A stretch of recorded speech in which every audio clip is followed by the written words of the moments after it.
So, hello everybody. This is day number 2 of share based payment revision series में मैं आपको यहाँ पर शेयर बेस्ड पेमेंट स्कीम का सेकेंड लेक्चर लेकर आया हूँ। हमने लास्ट लेक्चर में जो शेयर बेस्ड पेमेंट का रिवीजन स्टार्ट किया था वहां पर हमने मॉडिफिकेशन के पहले तक के सारी चीजें बेसिक जो ई शॉप होता है वो पूरा कवर कर लिया था। Now we are focusing ahead on this Ind AS 102 share based payments. Correct sir. अब आता है स्कीम में modification. What is modification? Sir modification is nothing but जो हमारी शेयर बेस्ड पेमेंट स्कीम है उसमें स्कीम में चेंज आया और ये चेंज हमने एम्प्लॉय को ऑफर किया। हम कौन है? कंपनी। Correct sir. ये चेंज क्यों लाया गया? ऐसा हो सकता है दोस्तों, ऐसा हो सकता है आपकी कंपनी का fair market value of the share gets down. वो जैसे ही डाउन होगा can I say employ will not be interested in this company, in your company employee will not be interested. So to make him make a interest of employee in the company, company क्या करती है? Modification लेकर आती है अपनी scheme पर। Am I clear? अब इसमें क्या होता है, इसमें क्या होता है कि भाई टर्म्स चेंज करें। Sir change in the terms of SBP scheme offered by employ to the offered to employ by the company. Sir क्यों होता है? Fair market value of the shares decrease होती है ड्यूरिंग द वेस्टिंग पीरियड, तो employees will lose interest in the scheme. So to keep interest of the employees in the company या scheme modifications are made. ये modification दो तरीके से किए जा सकते हैं। कितने तरीके से सर? दो तरीके से।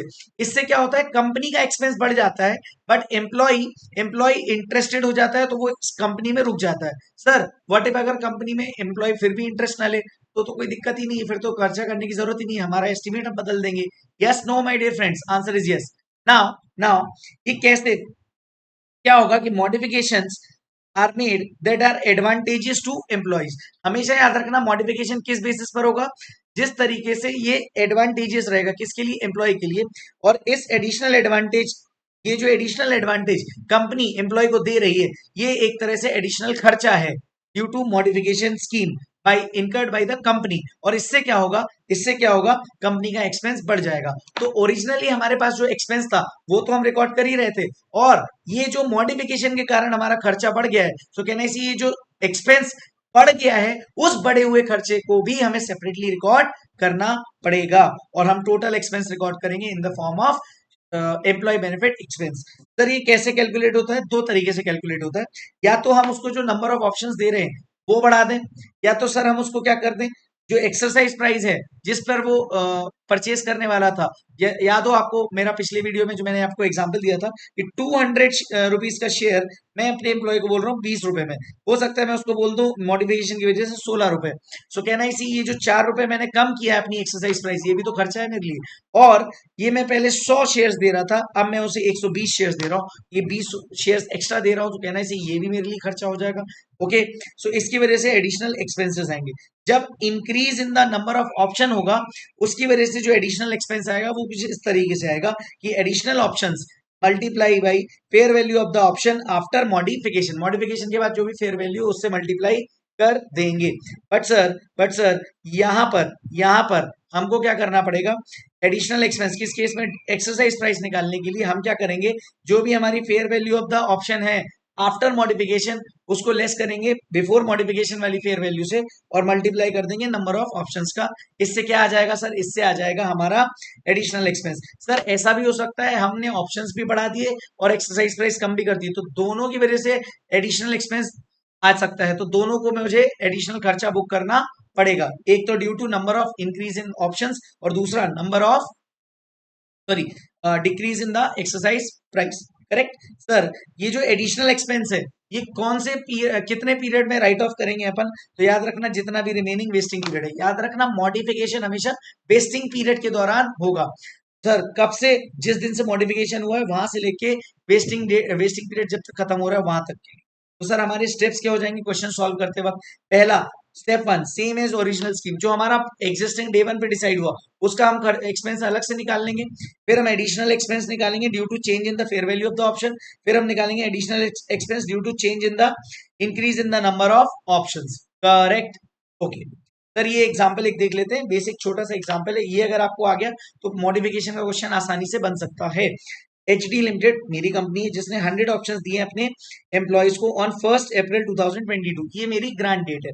नंबर ऑफ एम्प्लॉयज है 100। Fair value of the option on 1 अप्रैल 2022 30 है।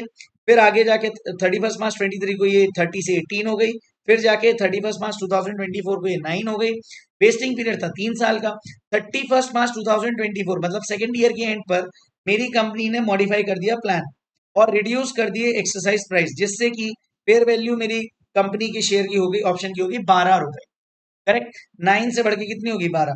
Calculate the expense recognize per year after the modification. तो step number 1, expense without modification, जो खर्चा हमारा हो रहा था डे 1 से वो हम रिकॉर्ड कर लेंगे। तो नंबर ऑफ एम्प्लॉयज कितने थे 100 100 100, option 100 100 100। Correct. Fair value of the option क्या आएगा 30 रुपीज 30 रुपीज 30 रुपीज, क्योंकि डे 1 पे ग्रांड डेट पे कितना था खर्चा 30। बट चूंकि decrease in the value of fair market value हो रही है, इससे एम्प्लॉय इंटरेस्टेड नहीं रहेगा और वो चाहेगा कि मॉडिफिकेशन हो। उसे इंटरेस्टेड रखने के लिए कंपनी मॉडिफिकेशन प्लान लाएगी। If employ accepts it, company को एक्स्ट्रा एडिशनल एक्सपेंस बुक करना पड़ेगा। और ये तो मेरा नॉर्मल एक्सपेंडिचर आ गया। स्टेप 2 में मैंने एडिशनल एक्सपेंस निकाला। कैसे निकाला देखो, पहली चीज, ये मॉडिफिकेशन आया कब?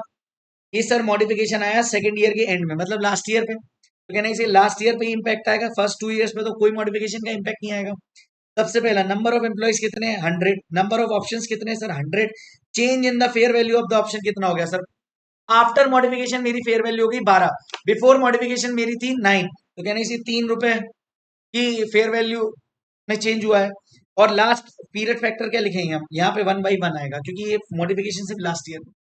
यहाँ पर एक्सपेंडिचर निकालने के लिए मैंने 30,000 निकाल लिया। अब देखो टोटल एक्सपेंस क्या हो जाएगा। मेरा ओरिजिनल एक्सपेंस था 1 लाख, एडिशनल यहाँ कुछ भी नहीं तो टोटल 1 लाख। यहाँ पे 1 लाख 1 लाख, यहाँ 1 लाख और एडिशनल था 30, तो टोटल 1,30,000। M I clear? एक और एग्जाम्पल देखते हैं जिसमें हम दोनों टाइप के एडिशनल एक्सपेंसेस भी देखेंगे। एक तो जो नंबर ऑफ ऑप्शन इंक्रीज करने वाला, जो हमने पिछले एग्जाम्पल में नहीं देखा। एग्जाम्पल 2 में मैं ऑप्शन बढ़ाने की बात करता हूँ, वो भी देख लेते हैं। एक बार फिर से एचडी लिमिटेड आपके सामने है। सर इस बार क्या हुआ, एचडी लिमिटेड ने क्या किया दोस्तों, ग्रांट करे 30,000 स्टॉक ऑप्शंस। स्टॉक ऑप्शंस करे ऑन 1 अप्रैल 2022 को। वेस्टिंग पीरियड 4 ईयर्स है। Fair value of the option 50 है। 1 जुलाई 2024 को, यानी कि 1.5 साल बाद, फेयर वैल्यू होगी 30 और hence scheme was modified. Exercise price was reduced and fair value of the option became 40। कहना इसे 30 से 40 हो गई है। नंबर ऑफ ऑप्शंस भी हमने कितने कर दिए, increase to 32,000 instead of 30,000। 2,000 options भी बढ़ा दिए। वो बोल रहा है calculate employ benefit expense. Step number 1 क्या है, नॉर्मली हमने यहाँ पे एम्प्लॉय के बारे में बात करी नहीं, हमने यहाँ पे एम्प्लॉय कुछ भी नहीं लिया, तो मैंने यहाँ पे एम्प्लॉय 1 ले लिया। नंबर ऑफ ऑप्शन हम कितना दे रहे थे 30,000 चारों साल में। करेक्ट। अच्छा वेस्टिंग पीरियड 4 था, 2.5 साल था बेटा। हाँ करेक्ट करेक्ट करेक्ट, है ना। Fair value of the option 50 50 50, 1/4 2/4 3/4 4/4। अब याद रखना एडिशनल एक्सपेंस निकालना है due to change in the fair value. Change in the fair value कितना हुआ, 30 से बढ़ के 40 हो गई। पहले तो निकालेंगे 30 से बढ़ के 40। तो नंबर ऑफ एम्प्लॉयज 1। अच्छा चूंकि ये साल के बीच में हुआ है, 1 जुलाई 2024 को हुआ है दोस्तों, तो 1 जुलाई 2024 को हुआ है, तो कहना इसे 24 25 भी आएगा इसमें और 25 26 भी आएगा। 2 साल आ जाएंगे यहाँ पे। तो यहाँ पे मैं क्या करूंगा, ऑप्शंस में पूरे यहाँ पे ले लूंगा 30,000 30,000। चेंज इन फेयर वैल्यू ₹10 हो जाएगा, 40 माइनस 30। पीरियड फैक्टर कितना लूंगा, देखो जुलाई से लेके मार्च तक काउंट करो तो 9 मंथ्स होते हैं, और उसके बाद कितना 12 महीने और, क्योंकि 1 साल पूरा और बचा, मतलब ऑलमोस्ट 1 ईयर एंड 9 मंथ्स बचे हुए थे। उस तभी मॉडिफिकेशन आया। तो याद रखना मैं क्या करूंगा, 9 डिवाइड बाई 21। सर ये 21 कैसे आया, 9 प्लस 12, 9 मंथ्स इस साल के plus 12 months is equal to 21। और जिसमें से 9 है 2024 के, ईयर एंडेड 31 मार्च 2024 के, तो 9 यहाँ ले लिया 21, और ये पूरे 12 महीने। तो 12 डिवाइड बाई 21, ये मैं एडिशनल एक्सपेंस की बात कर रहा हूँ। नॉर्मल वाले में तो कोई दिक्कत नहीं थी। हाँ गॉट इट, ये बात समझ में आई। इसके बाद मैं क्या करूंगा, इनका मल्टीप्लाई करके निकाल लूंगा, ये आ जाएगा मेरा टोटल एक्सपेंस। इस टोटल एक्सपेंस के बाद मैं निकालूंगा additional expense due to increase in the number of option. अब नंबर ऑफ ऑप्शन देखो, एम्प्लॉय तो अगेन एक ही है, बट यहां पर क्या हो गया, एंड यहाँ पर क्या हुआ कि ये भी टोटल एक्सपेंस आ गया। यहाँ पर टोटल एक्सपेंस कैसे 2000 ऑप्शंस हैं और 2000 एडिशनल ऑप्शन यहाँ पे आ गए। Fair value of the option हम 40 लेंगे यहाँ पे, ना कि 10, क्योंकि यहाँ पे मैं एडिशनल ऑप्शंस के बेसिस पे एक्सपेंस निकाल रहा हूँ। पीरियड फैक्टर 9/21, 12/21 और ये मेरा आ जाएगा एडिशनल एक्सपेंस। तो मैं तीनों का टोटल कर दूंगा, ये मेरा ए, ये मेरा बी और ये मेरा सी। तीनों का टोटल फर्स्ट 2 ईयर्स में तो सेम रहेगा, सेकेंड थर्ड और फोर्थ ईयर में मेरा एडिशनल एक्सपेंस के कारण एक्सपेंस बढ़ जाएगा। This was the question. आ जाते हैं अपन फटाफट से क्वेश्चन नंबर 16 अपने टेक्स्ट बुक का और मॉड्यूल का इलस्ट्रेशन नंबर 10 है। Marathon incorporation has issued 150 shares options to each of its 1000 employees subject to service condition of 3 years. Fair value of the option given was calculated at 129. यहाँ पर 35 employees left है, further 60 employees are expected to leave. Share options repriced as the fair value had fallen to 50. After repricing, they are now worth 80. तो यहाँ पर again रिप्राइसिंग का मतलब होता है बेटा यहाँ पर मॉडिफिकेशन हो रहा है, ठीक है sir. Expense is expected to increase by ₹30. 30 again left, 36 expected to leave और लास्ट में 38 left. How the modification repricing will be accounted? तो देखो सबसे पहले मेरे पास टोटल 1000 एम्प्लॉइज थे, फर्स्ट ईयर में 35 जाने वाले हैं और 60 और चले जाए, सॉरी 35 चले गए हैं और 60 और चले जाएंगे। यहाँ पर एक्चुअल नंबर गिवन है अपने को, एक्चुअल नंबर गिवन है अपने को, तो यहाँ पे बिल्कुल भी टेंशन नहीं लेना है, ये परसेंटेज देखना है अपने को, don't you worry about it, okay correct. और इसके बाद क्या होगा, अपने को यहाँ पे देखना है सेकेंड ईयर में 1000 एम्प्लॉइज है, 1000 में फर्स्ट ईयर के 35 हटा दो, सेकेंड ईयर के एक्चुअल 30 हटा दो और एक्सपेक्टेड जो हमारे 36 हैं उनको भी हटा दो, तो 899 अपने ये वाले भी बचेंगे, करेक्ट ओके। नाउ यहाँ पर फटाफट से एक बार वापस से फिर थर्ड ईयर पे आ जाओ। थर्ड ईयर पे देखो 1000 एम्प्लॉइज हैं, जिसमें से 35 फर्स्ट ईयर में गए, 30 सेकेंड ईयर में गए और 38 एक्चुअली थर्ड ईयर में गए, तो टोटल 897 एम्प्लॉइज हमारे पास बचे हैं, करेक्ट। तो यहाँ पर 897, 899 और 905 नंबर ऑफ ऑप्शन है हमारे 150, 150, 150। यहाँ पे इन्होंने रिप्राइसिंग के टाइम पे कुछ भी ये नहीं बोला है कि नंबर ऑफ ऑप्शन वो बढ़ा रहे हैं, तो हमने क्या किया वही लिखा। हमारी fair value of the option 129 है, पीरियड फैक्टर 1/3, 2/3, 3/3, ये हमने नॉर्मली निकाल लिया। Additional expense due to change in fair value, हमारी फेयर वैल्यू चेंज कितनी हुई सर 80 और 50, मतलब 30 का एडिशनल चेंज हुआ है। 899 सेकंड और 897 फर्स्ट ईयर के एंड पर हुआ, मतलब सेकंड और थर्ड ईयर में एडिशनल एक्सपेंस बुक होगा। 150 नंबर ऑफ ऑप्शंस है, अगेन 30 हमारा चेंज इन फेयर वैल्यू आ गया। कैसे आया सर, हमारा था कितना सर, ये था हमारा 80 आफ्टर मॉडिफिकेशन और पहले था 50, तो कहना इससे 30 बचा, ये 30 से हमने कर दिया 1/2 और 2/2। यहाँ पर पीरियड फैक्टर आ जाएगा, एडिशनल एक्सपेंस के लिए इतना इतना आ जाएगा और फिर हम दोनों का टोटल करके निकाल लेंगे। अब आते हैं आपके मॉड्यूल के क्वेश्चन प्रैक्टिस नंबर 2 के, मॉड्यूल का प्रैक्टिस का क्वेश्चन नंबर 2 जो कि एमटीपी में 2019 में आया है और आरटीपी नवंबर 19 का क्वेश्चन है। अच्छा क्वेश्चन है, बहुत ही आसान क्वेश्चन है, लेकिन एक बार अपन इसको देख लेते हैं चूंकि एमटीपी में ऑलरेडी है गिवन है और मॉड्यूल का भी है।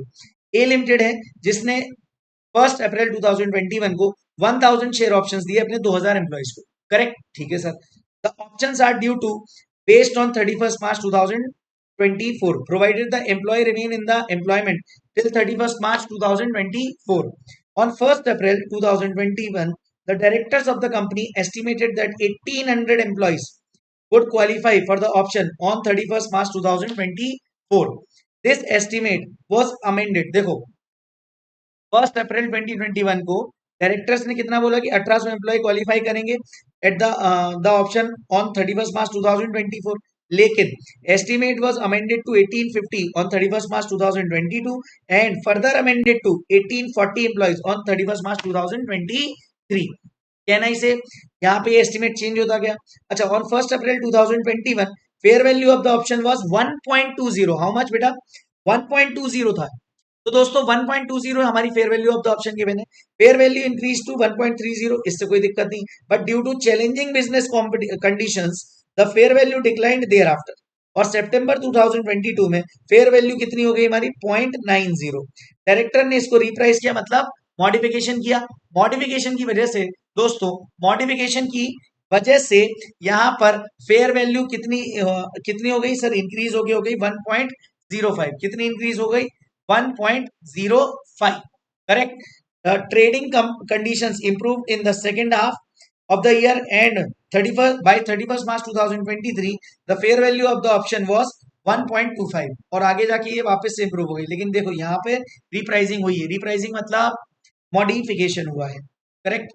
Now A Limited decided that the additional cost incurred due to repricing of the option on 30th September should be spread over the remaining vesting period। वो ये बोल रहा है जिस दिन से मॉडिफिकेशन हुआ है, रिप्राइसिंग हुई है, उस दिन से लेके जो भी एडिशनल एक्सपेंस हुआ है वो स्प्रेड होना चाहिए उसी 30 सितंबर से लेके 31 मार्च लास्ट डेट तक वेस्टिंग पीरियड की। Company has requested you to suggest the suitable accounting treatment for these transaction as on 31st March 2023। देखो 31st March 2024 हमारी लास्ट ईयर है। करेक्ट। तो 22, 23, 24 3 साल हैं जिसमें से हमसे अकाउंटिंग ट्रीटमेंट कब तक का पूछा है? 2023 मतलब सेकेंड ईयर तक का। वेस्टिंग पीरियड यहाँ पे कितना है? 3 साल। बट हमसे पूछा है सेकेंड ईयर के एंड तक। तो हमारा फर्स्ट ईयर में एस्टिमेट कितना था? 1850। याद करो, ऊपर गिवन था। और उसके बाद हो गया था 1840 सेकेंड ईयर में। और फिर लास्ट में कितना हो गया था? लास्ट में इन्होंने यही बोला कि इसके बाद कुछ नहीं बोला तो हम इतने ही मानेंगे कितने एम्प्लॉयज बचे थे 2000 में से। तो फर्स्ट ईयर में हमने लिखा 1850, सेकंड ईयर में 1840 और उसके बाद नंबर ऑफ ऑप्शंस पर employ 1000। Fair value of the option, period factor 1/3, 2/3। Sir 3/3 क्यों नहीं करना? क्योंकि क्वेश्चन ने पूछा नहीं, पूछा होता तो हम कर देते। करेक्ट। टोटल एक्सपेंस आ गया हमारा, इसमें से हमने लास्ट ईयर वाला माइनस किया, करंट ईयर का आ गया। Additional expense due to change in the fair value कितना आएगा? सर लास्ट ईयर में चेंज हुआ, मतलब सॉरी सेकेंड ईयर में चेंज हुआ तो 1840 एम्प्लॉइज थे, 1000 यहाँ पे ऑप्शन दिए थे, 0.15 का इंक्रीज है। सर कैसे निकाला? सर ये 1.05 आफ्टर है और उसके पहले 0.90, तो ये आ जाएगा 0.15। और याद रखना सितंबर से लेके अक्टूबर, नवंबर, दिसंबर, जनवरी, फरवरी, मार्च 6 महीने सेकेंड ईयर के और पूरे 12 महीने थर्ड ईयर के, तो टोटल 18 महीने हो गए जिसमें से 6 महीने इस साल के हैं। और इसके बाद ये आ गया एडिशनल एक्सपेंस 92,000। टोटल किया तो 740 तो पूरा का पूरा ही है, पुराना 732 और नया 92, टोटल 824 हो जाएगा। कहना चाहिए इतनी बात क्लियर है। यहां जाके हमारा मॉडिफिकेशन खत्म हो जाता है। अब हम आते हैं दोस्तों कैंसलेशन पर। कैंसलेशन पर ई शॉप का second last topic cancellation. Sir what is cancellation? देखो कंपनी को लगता है कि यार जिस पर्पस के लिए मैंने share based payment scheme, company को लगता है जिस पर्पस के लिए शेयर बेस्ड पेमेंट स्कीम मैंने एम्प्लॉयज को दी थी, तो एग्जाम पॉइंट ऑफ व्यू से सोचना जिस पर्पस के लिए, वो पर्पस ही अचीव हो गया, वो पर्पस ही कंपनी का अचीव हो गया, तो कंपनी क्या करती है? इसकी स्कीम को स्टॉप कर देती है और स्कीम को सेटल कर देती है कैश में। क्योंकि देखो स्कीम को स्टॉप किया तो जो भी हुआ, मतलब मान लो 5 साल की स्कीम थी, टेस्टिंग पीरियड कितना था? 5 साल, और उसके बाद 1 साल था एक्सरसाइज का, टोटल 6 साल। ठीक है। अभी क्या हुआ? तीसरे साल में पता चला ये हमने स्कीम अच्छा चालू क्यों की थी?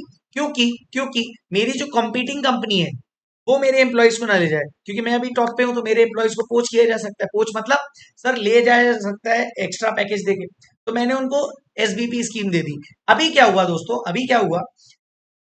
3 साल मैंने स्कीम चालू करी, 3 साल हो गए, चौथे साल वो जो कॉम्पिटिटर था ना उसका गोइंग कंसर्न ही खत्म हो गया, वो कंपनी बर्बाद हो गई, इंसॉल्वेंट हो गई, कुछ भी हो गया उनके साथ। ठीक है।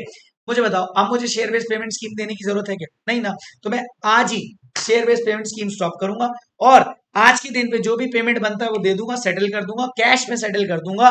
That is known as the cancellation of share based payment scheme. Now sir ये कंपनी क्यों करती है? मैंने बता दिया।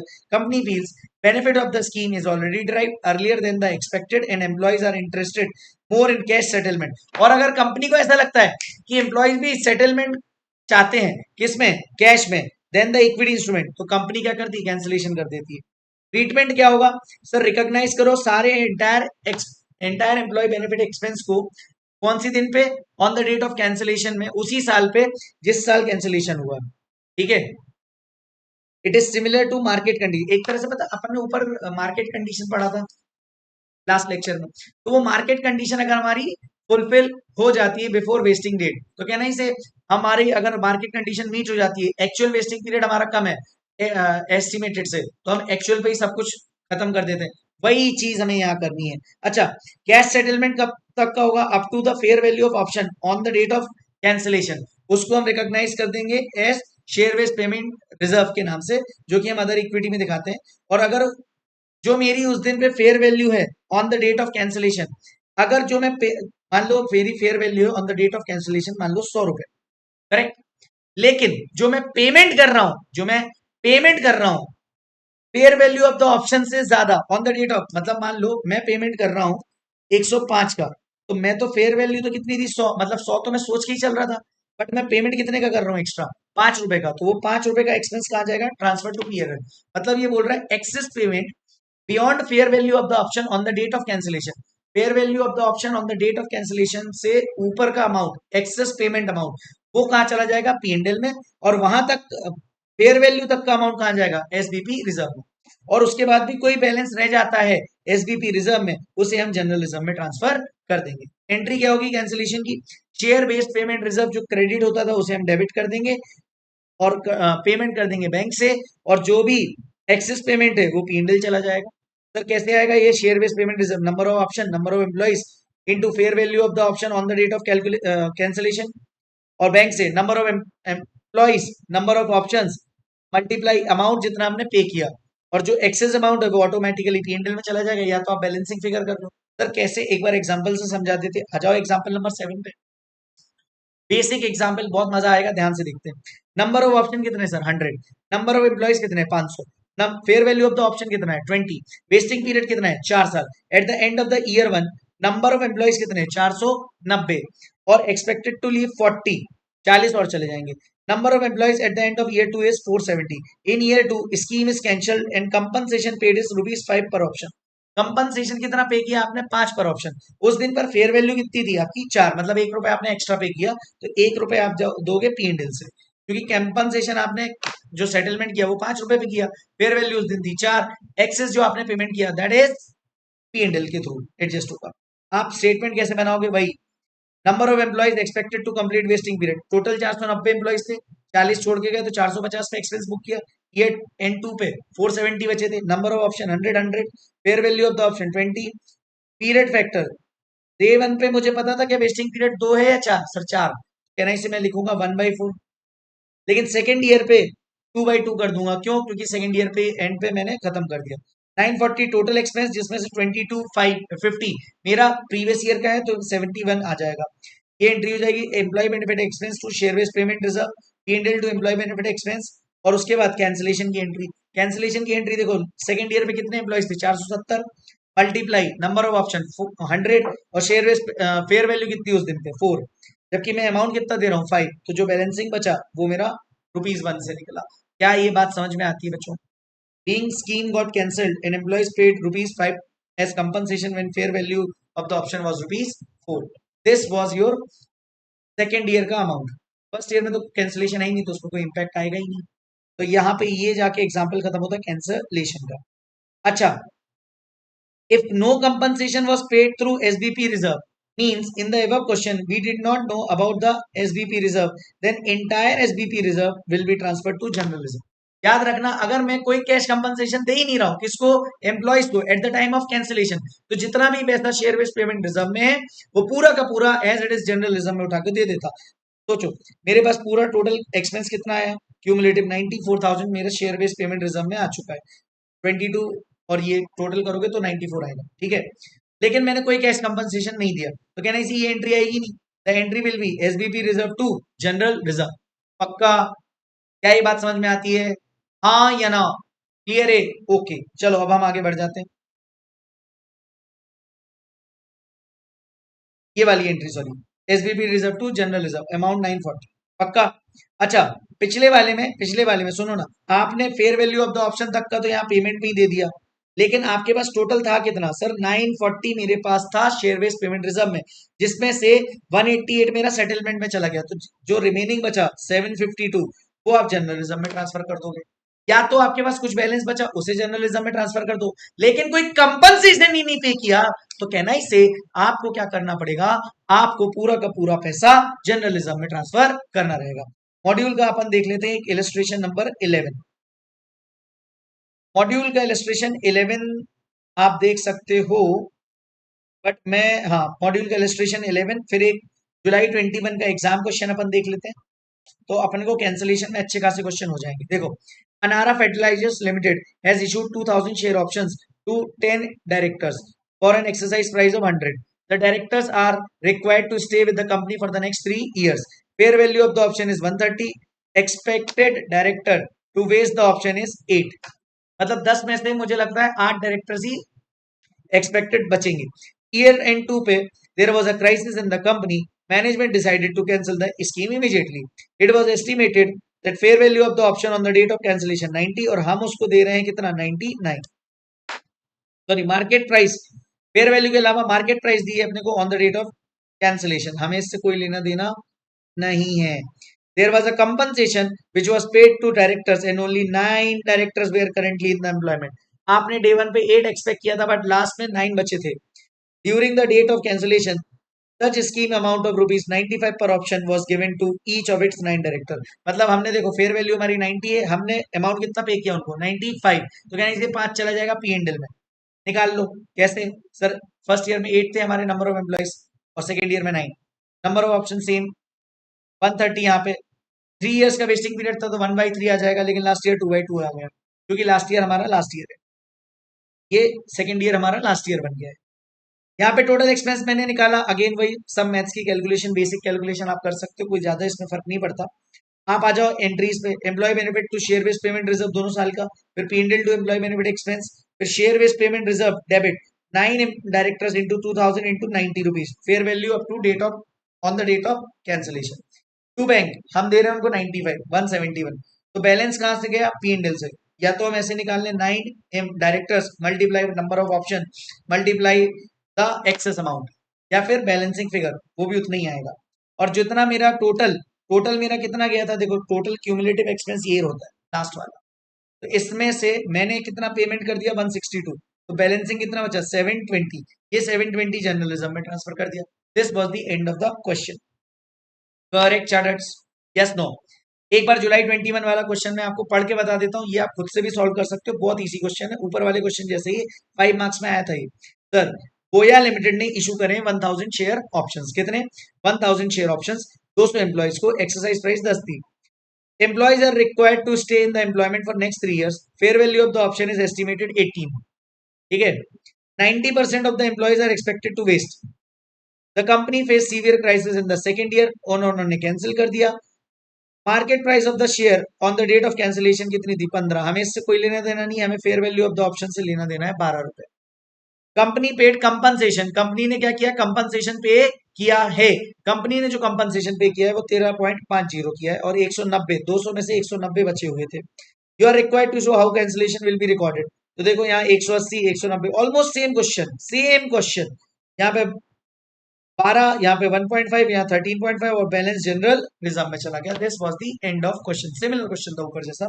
आ जाओ फटाफट से, यहाँ पे एक क्वेश्चन है, क्वेश्चन नंबर 20 भी कोई करने की जरूरत नहीं है। आप आ जाओ इसके बाद कैंसिलेशन में, कैंसिलेशन खत्म होने के बाद आप आ जाओ ग्रेडेड ऑप्शन पर, इस पे आ जाओ ग्रेडेड ऑप्शन पर। एक काम करते हैं ना, एक लास्ट क्वेश्चन, हाँ, ये मैंने 5 स्टार इंपॉर्टेंट क्वेश्चन मार्क कराया था मेरी बैच में, question number 20 of my text book, ठीक है, question number 20 of my text book, फटाफट से, are you guys ready, start करें। Last question of the cancellation, फिर इसके बाद ग्रेडेड ऑप्शन, फिर हम खत्म कर देंगे इसको, हम चले जाएंगे स्टॉक अप्रिशिएशन राइट्स पे। Sir, what is stock appreciation right, cash settlement option, E shop की जगह पे कैश सेटलमेंट ऑप्शन दे रहे हैं उस पर।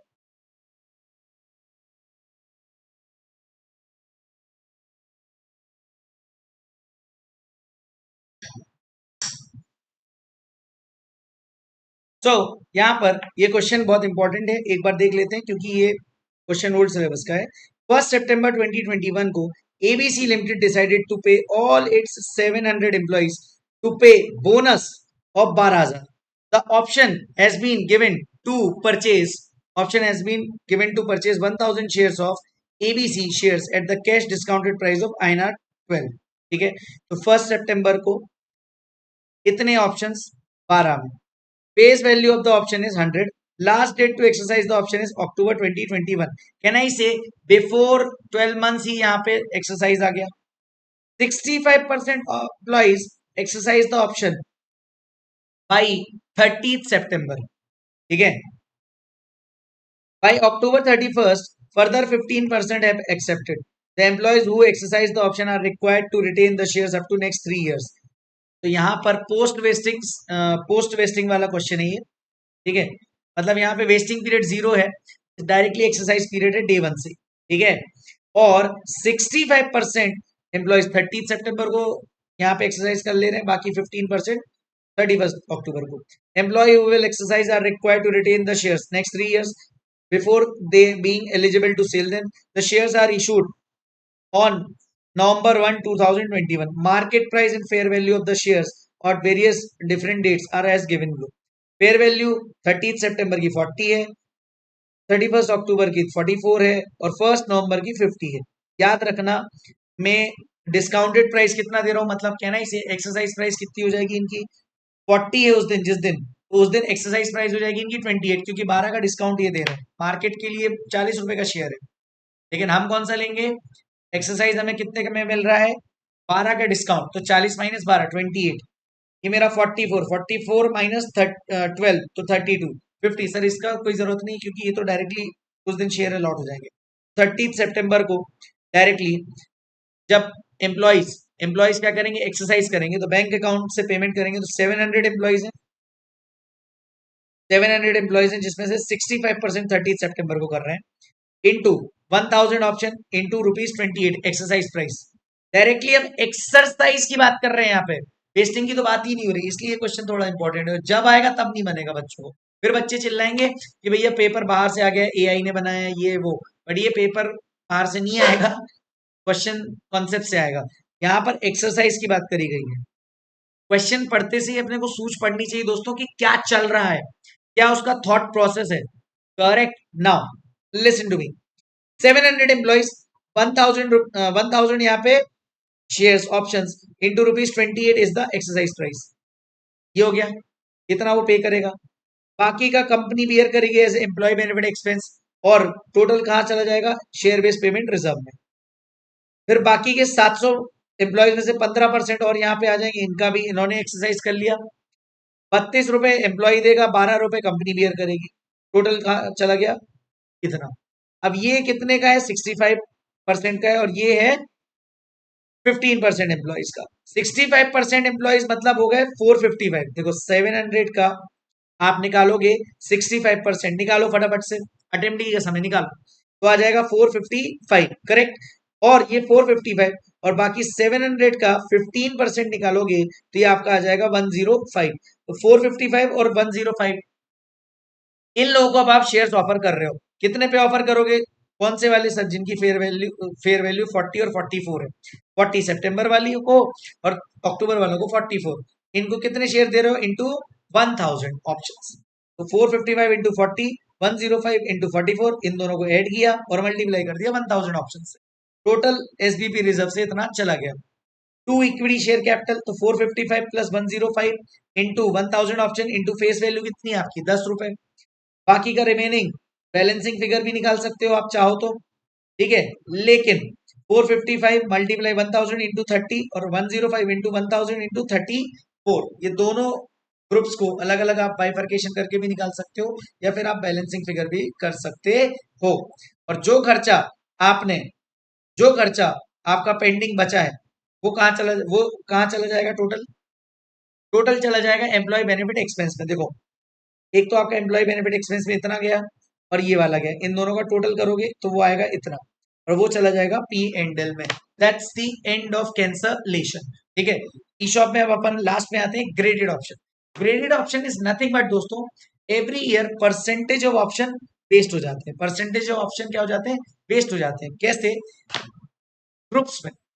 जैसे अभी हम एक क्वेश्चन कर रहे हैं, ग्रेडेड में क्या हो जाएगा, एक ही क्वेश्चन के अंदर 3 क्वेश्चन हो जाएंगे, 3 सब ग्रुप्स हो जाएंगे. कैसे बताता हूँ.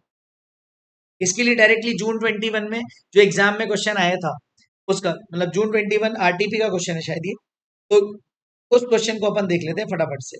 Eight the beginning of year 1, Harmony limited grant 600 options to each of its 1000 employees. The contractual life of the option is 6 years. Vesting period 3 साल है, एक्सरसाइज पीरियड 3 साल है, टोटल कितना हो गया 6 ईयर्स। एक्सपेक्टेड लाइफ है 5 ईयर्स, एक्सरसाइज प्राइस है 100, market price है 100, intrinsic value of the option कितनी की मैंने 700, एक्सपेक्टेड फॉर फ्यूचर है हर साल 3%। तो ऑप्शन, अब देखो काम की बात यहाँ पे आई, तो ऑप्शन ग्रांटेड, ऑप्शन मतलब 600 ऑप्शन, वो बेस्ड होंगे according to the graded schedule. मतलब ये जो 600 ऑप्शन अपन दे रहे हैं, शेयर्स दे रहे हैं, फर्स्ट ईयर में 25% शेयर दे दिए जाएंगे, सेकेंड ईयर में 25% दिए जाएंगे और रिमेनिंग थर्ड ईयर में 50% दिए जाएंगे। तो 600 का 50% कितना होता है 300। मतलब फर्स्ट ईयर में आप 150 ऑप्शन दोगे, सेकेंड ईयर में आप 150 ऑप्शन दोगे, थर्ड ईयर में आप 300 ऑप्शन दोगे, करेक्ट। ये तब जाके 3 साल में आप उनको पूरे 600 ऑप्शंस दे पाओगे। This is the graded schedule, nothing else. तो कहना है 150 का अलग क्वेश्चन करोगे, 150 का अलग करोगे, 300 का अलग करोगे। Now you are required to calculate total compensation expense for the option expected to waste and cost। तो क्यूमुलेटिव कॉस्ट मतलब पूरा का पूरा अपने को बोला है, कॉस्ट टू बी रिकॉग्नाइज मतलब एक्सपेंस पर एनम निकालना है अपने को, एक्सपेक्टेड कॉस्ट जो कि वेस्ट हो रही मतलब एक्सपेंस पर एनम निकालना है, और साथ ही साथ उसने क्या बोला है क्यूमुलेटिव कॉस्ट भी निकालनी, मतलब क्यूमुलेटिव एक्सपेंस भी निकालना है सारे के सारे तीनों सालों का, assuming that the forfeiture rate does not change during the vesting period. ये मान के चलना कि ये जो 3% की फॉरफीचर रेट है हर साल सेम है। तो देखो इसको मैंने थोड़ा सा सिंप्लीफाई किया, अपने पास 3 ग्रुप्स हो गए, फर्स्ट सेकंड थर्ड। फर्स्ट को हम 25% दे रहे हैं, सेकंड को भी 25% दे रहे हैं सेकंड ईयर में, और थर्ड को 50%, 150 150 300। ग्रेड 1 वेस्टिंग पीरियड इनका कितना है, वो फर्स्ट ईयर में ही वेस्ट हो जाएंगे क्योंकि उनका वेस्टिंग पीरियड क्या है फर्स्ट ईयर में ही अपन ने उनको दे दिया ना। तो 25% for of 600 that is 150 option. तो ईयर 1 पे हमारा खर्चा कितना हो जाएगा, number of employees to expected to complete the vesting period 1000 minus 3% 970, number of option 150, sir 600 का 25%। Fair value of the option हमें गिवन है क्या इस क्वेश्चन में, नहीं, लेकिन इंट्रिंसिक वैल्यू गिवन है तो हम ले लेंगे ₹7, करेक्ट। 1/1 फर्स्ट ग्रुप का फर्स्ट क्वेश्चन खत्म कर लिया, मतलब मैंने इसको फर्स्ट क्वेश्चन, मैंने इसको क्या किया ग्रेडेड को 3 क्वेश्चंस में बांट लिया, ये मेरा फर्स्ट क्वेश्चन है, सेकंड क्वेश्चन है, थर्ड क्वेश्चन। ओ, ये मेरा फर्स्ट ग्रुप है, सेकंड ग्रुप है, थर्ड ग्रुप। ओ, क्योंकि ऑप्शन में एक साथ नहीं दे रहा हूँ, as per the graded schedule दे रहा हूँ। अब 150 ऑप्शन ऐसे हैं जो 2 साल में मिलेंगे, ठीक है, कैसे देखना। ये मेरा एक्सपेंस हो गया। ग्रेड 2 वेस्टिंग पीरियड कितना है इनका 2 साल, 25% ऑप्शन मतलब 150 ऑप्शन 2 साल तक मिलेंगे। तो देखो 1000 माइनस 3% माइनस 3%, हमें लेना चाहिए यहाँ पे 940.9 है तो 941 ले लें, या हमें लेना चाहिए 940।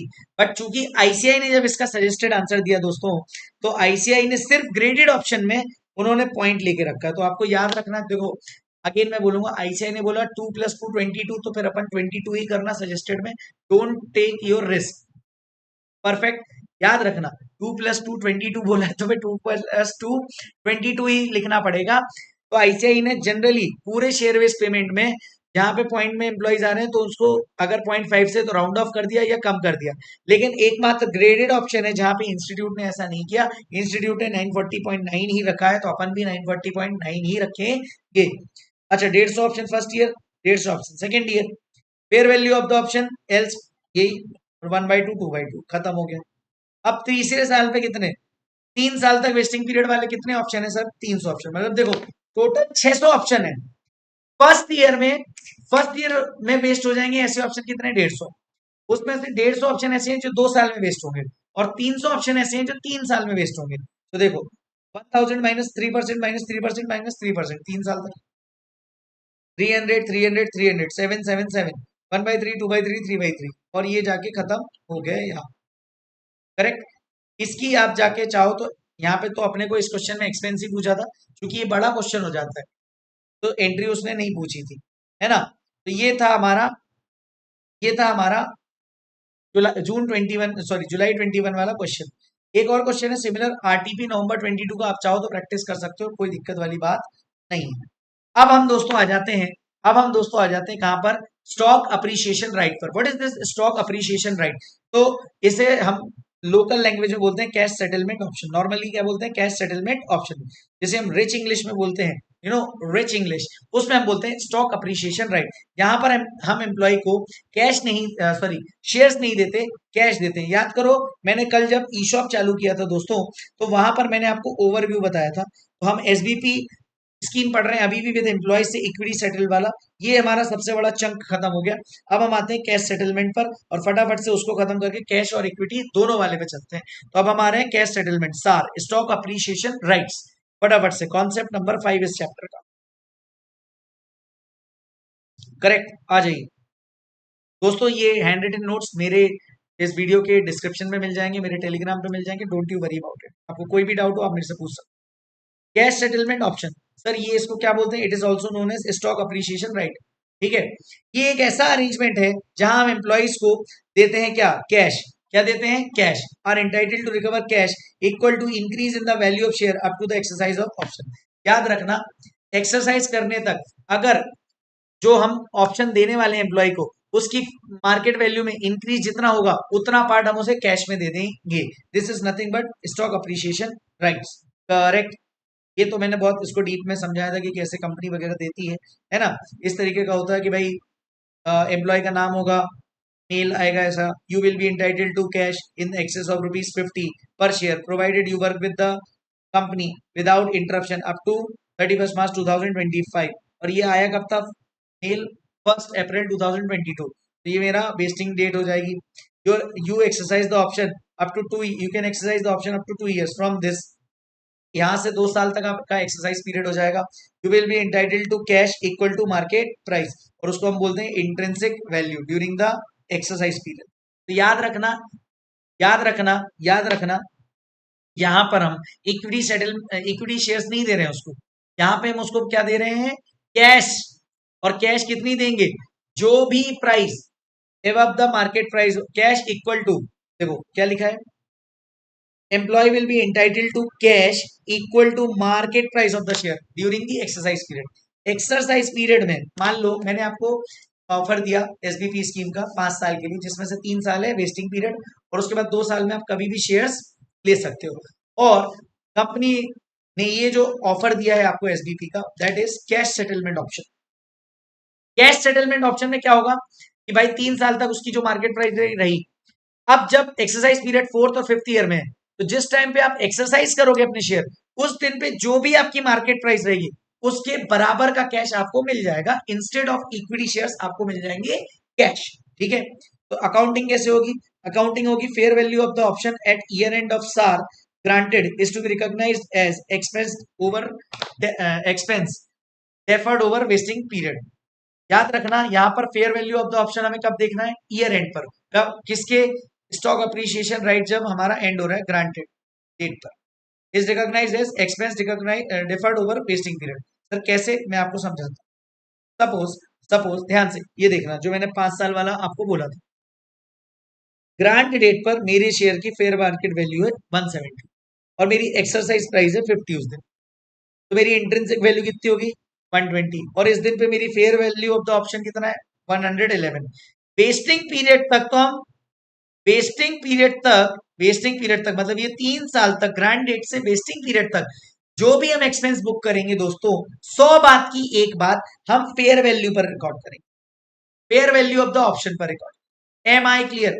यस। लेकिन जैसे ही मेरा वेस्टिंग पीरियड खत्म होगा, can I say I will see what is my market value and what is the exercise price, the difference amount I will get as the cash from the company. तो can I say 280 is the market price on the exercise period, correct, 4th year के end पे।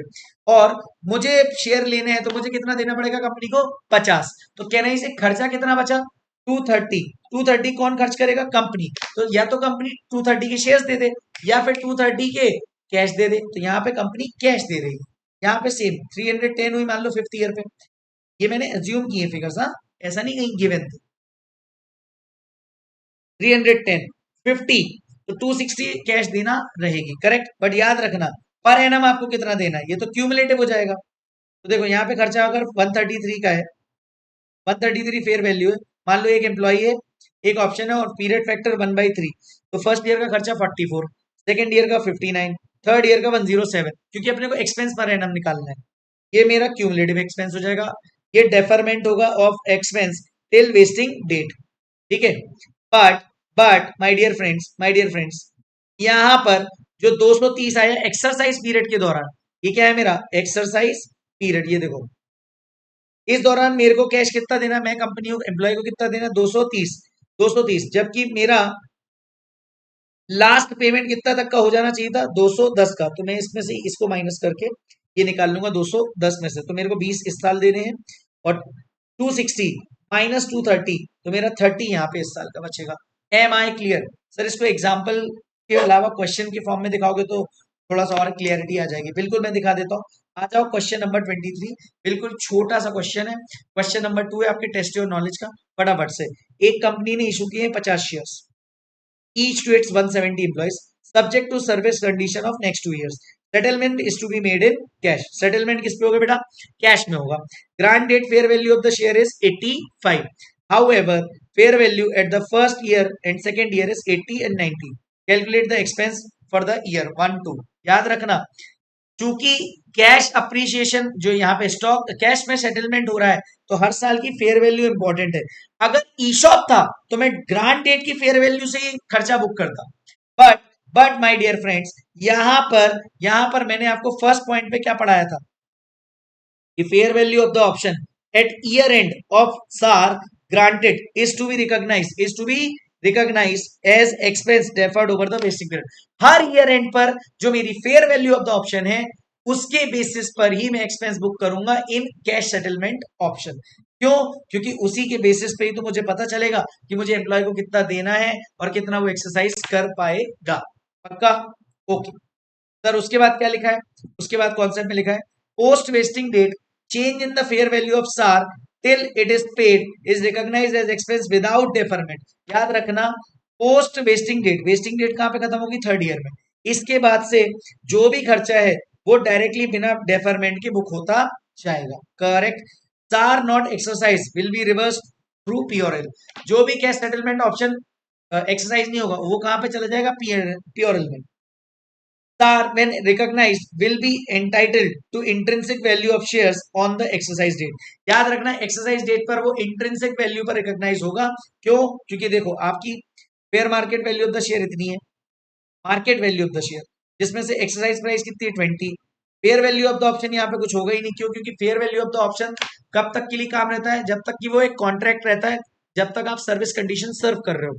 Service condition सर्व करने के बाद हम market value और exercise price का difference देख के इंट्रिंसिक वैल्यू लेते हैं और उस इंट्रिंसिक वैल्यू पे एक्सरसाइज पीरियड में हम खर्चा बुक करते हैं एवरी ईयर। ठीक है, ये वही लिखा है, fair market value of the share on exercise date less exercise price. ये वही वाली बात बोली है जो मैंने यहाँ की है, 280 minus 50, 310 minus 50। Correct. Since payment is done in cash, hence SBP liability will be created. यहाँ पर शेयर बेस्ड पेमेंट रिजर्व नहीं ओपन होगा, क्योंकि हम कैश में पेमेंट कर रहे हैं, तो SBP लाइबिलिटी का अकाउंट खुलेगा। ओके, तो यहाँ पे मैंने क्वेश्चन आपको पढ़ाया था 85 वाला। आ जाओ फटाफट से। 170 एम्प्लॉइज थे, clear. Number of option 50-50। Fair value of the option first year 80, second year 90। Vesting period के दौरान कितना खर्चा होगा? Period factor 1/2, 2/2। और याद रखना, क्योंकि कुछ लोग एक्सरसाइज पीरियड में कोई पीरियड फैक्टर नहीं लगेगा। सर क्यों नहीं लगेगा? क्योंकि एक्सरसाइज पीरियड के दौरान खर्चा डेफर थोड़ी हो रहा है, इसलिए यहाँ पे पीरियड फैक्टर नहीं है। करेक्ट। ओके सर, आ जाओ फटाफट से क्वेश्चन 24 पे। बहुत अच्छा क्वेश्चन है, स्टडी मटेरियल का है, एमटीपी का है, एग्जाम में 2018 में आया और दिसंबर 20 में भी सिमिलर क्वेश्चन आ चुका है। सो फटाफट से इस क्वेश्चन को स्टार्ट करते हैं। XYZ issued 10,000 SAR that waste immediately to its employee on 1st April 2010. 1st अप्रैल को ही वो वेस्ट हो गए, मतलब two employees. SAR will be settled in cash। ये नहीं भी लिखते तो भी अपने को पता था। At that date, it is estimated using option pricing model, the fair value of the SAR is 95. 95 क्या है हमारी fair value of the SAR उस दिन पे? कौन से दिन पे? 1st April. SAR can be exercised any time up to 31st March 2013। 31st March 2013 तक कभी भी एक्सरसाइज किया जा सकता है। At the end of the 31st March 11, it is expected 95% of the total employees will exercise the option, 92% next year, or finally 89% in the third year. Fair values of each period have been given below. तो ये fair value अपने को given है हर साल की। Okay, सो यहाँ पे vesting period 0 है, सब कुछ सीधे के सीधे क्या हो गया है यहाँ पे?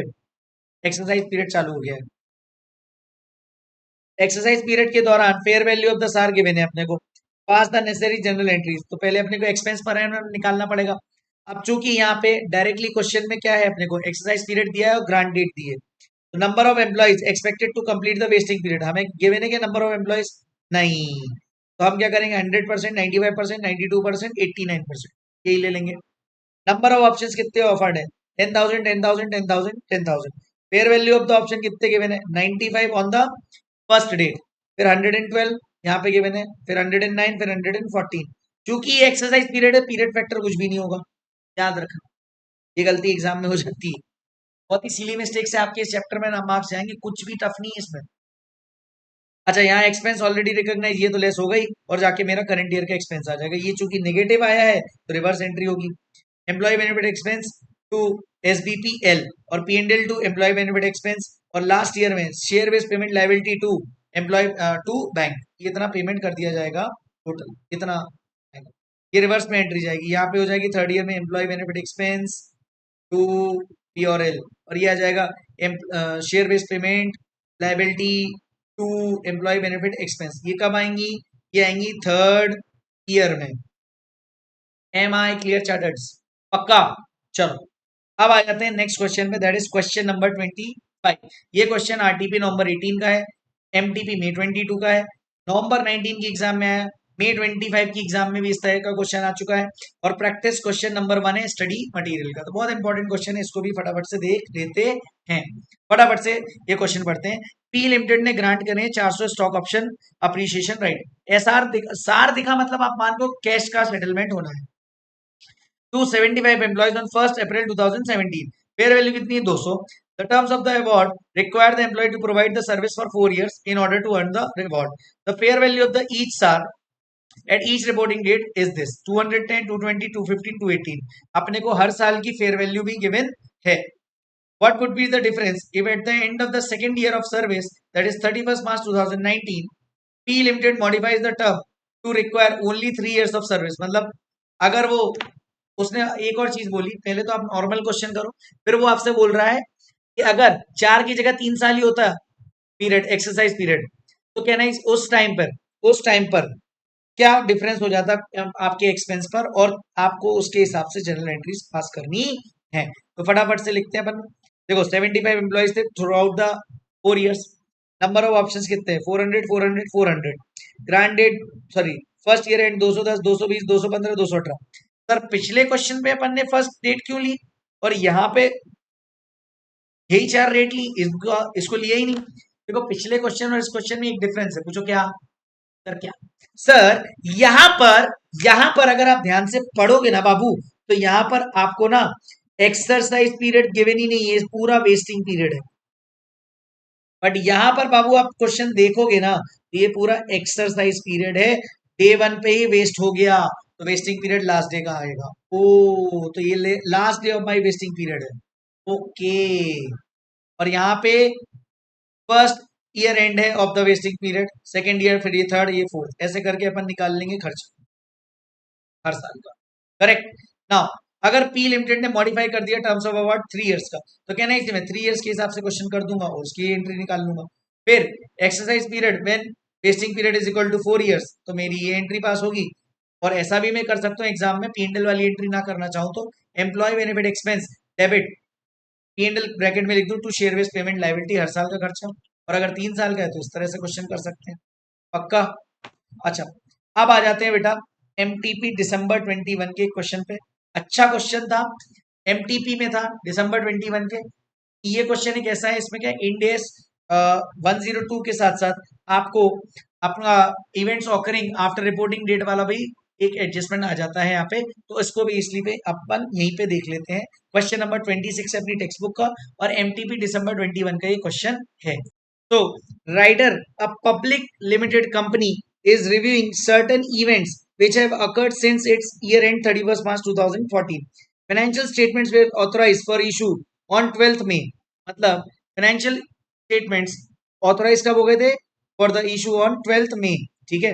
Following events are relevant to the financial statement for the year ended 31st March 2014. the company granted share appreciation rights to its employees on 1st April 2012 based on 10 million shares. तो कंपनी ने क्या किया था, 1 अप्रैल को 10 million shares S सार offer किए थे. Rights are exercise उस डेट पे जो भी रिस्पेक्टेड डेट थी. SAR provide employees with their right to receive cash equal to appreciation in the company's share price since the grant date. The rights vested on 31st March and payments are made on scheduled 1st May 2014. 1st May को payment भी हो गया. 31st March 2013 को हमारी fair value 6 थी, 31st March 2014 को 8 थी, 1st May को 9 थी. Company recognized the liability of SAR as on 31st March 2013 based upon Ind AS 102 share-based payments, but the liability was stated in the same amount as at 31st March 2014. अच्छा, company के accountant ने क्या किया कि ये जो share based payment liability थी ये 31 मार्च 2014 को स्टेट कर दिया एज पर इंड AS 102 बोल के. डिस्कस करना है हमसे क्या रिक्वायरमेंट है, accounting treatment of the above events in the financial statement of writer group for the year ended 31 March 2014 taking into account the implication of events occurring after the reporting date. Ind AS 10 का भी implication लेते हुए. ठीक है, अभी के लिए Ind AS 10 क्या है, वो जो आप AS4 पढ़ते थे, events occurring after reporting period, adjusting और नॉन एडजस्टिंग इवेंट. ठीक है, आ जाती है.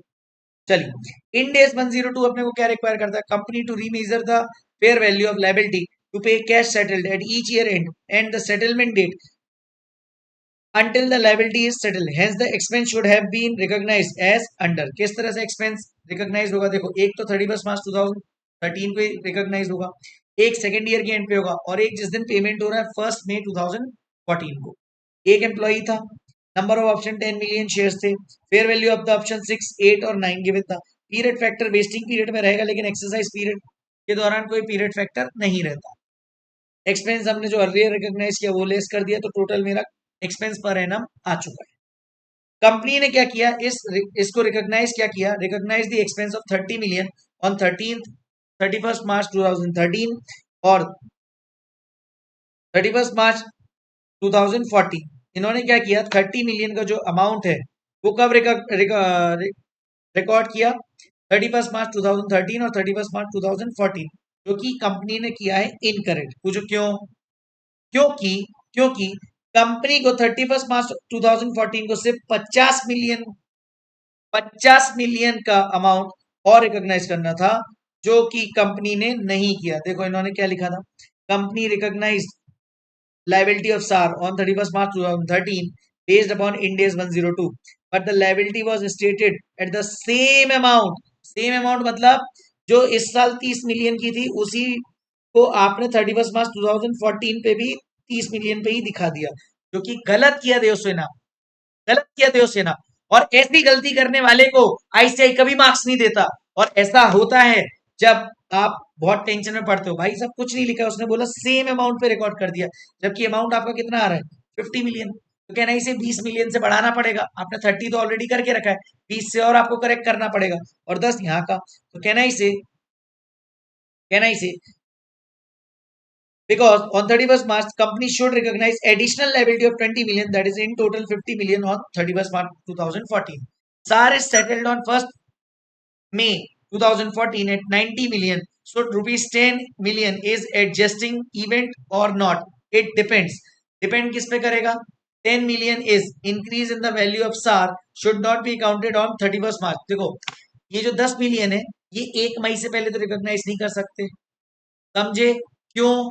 क्योंकि सर 31 मार्च को क्या, देखो एडजस्टिंग और नॉन एडजस्टिंग का मैं आपको एक बार रिकैप करा दूं.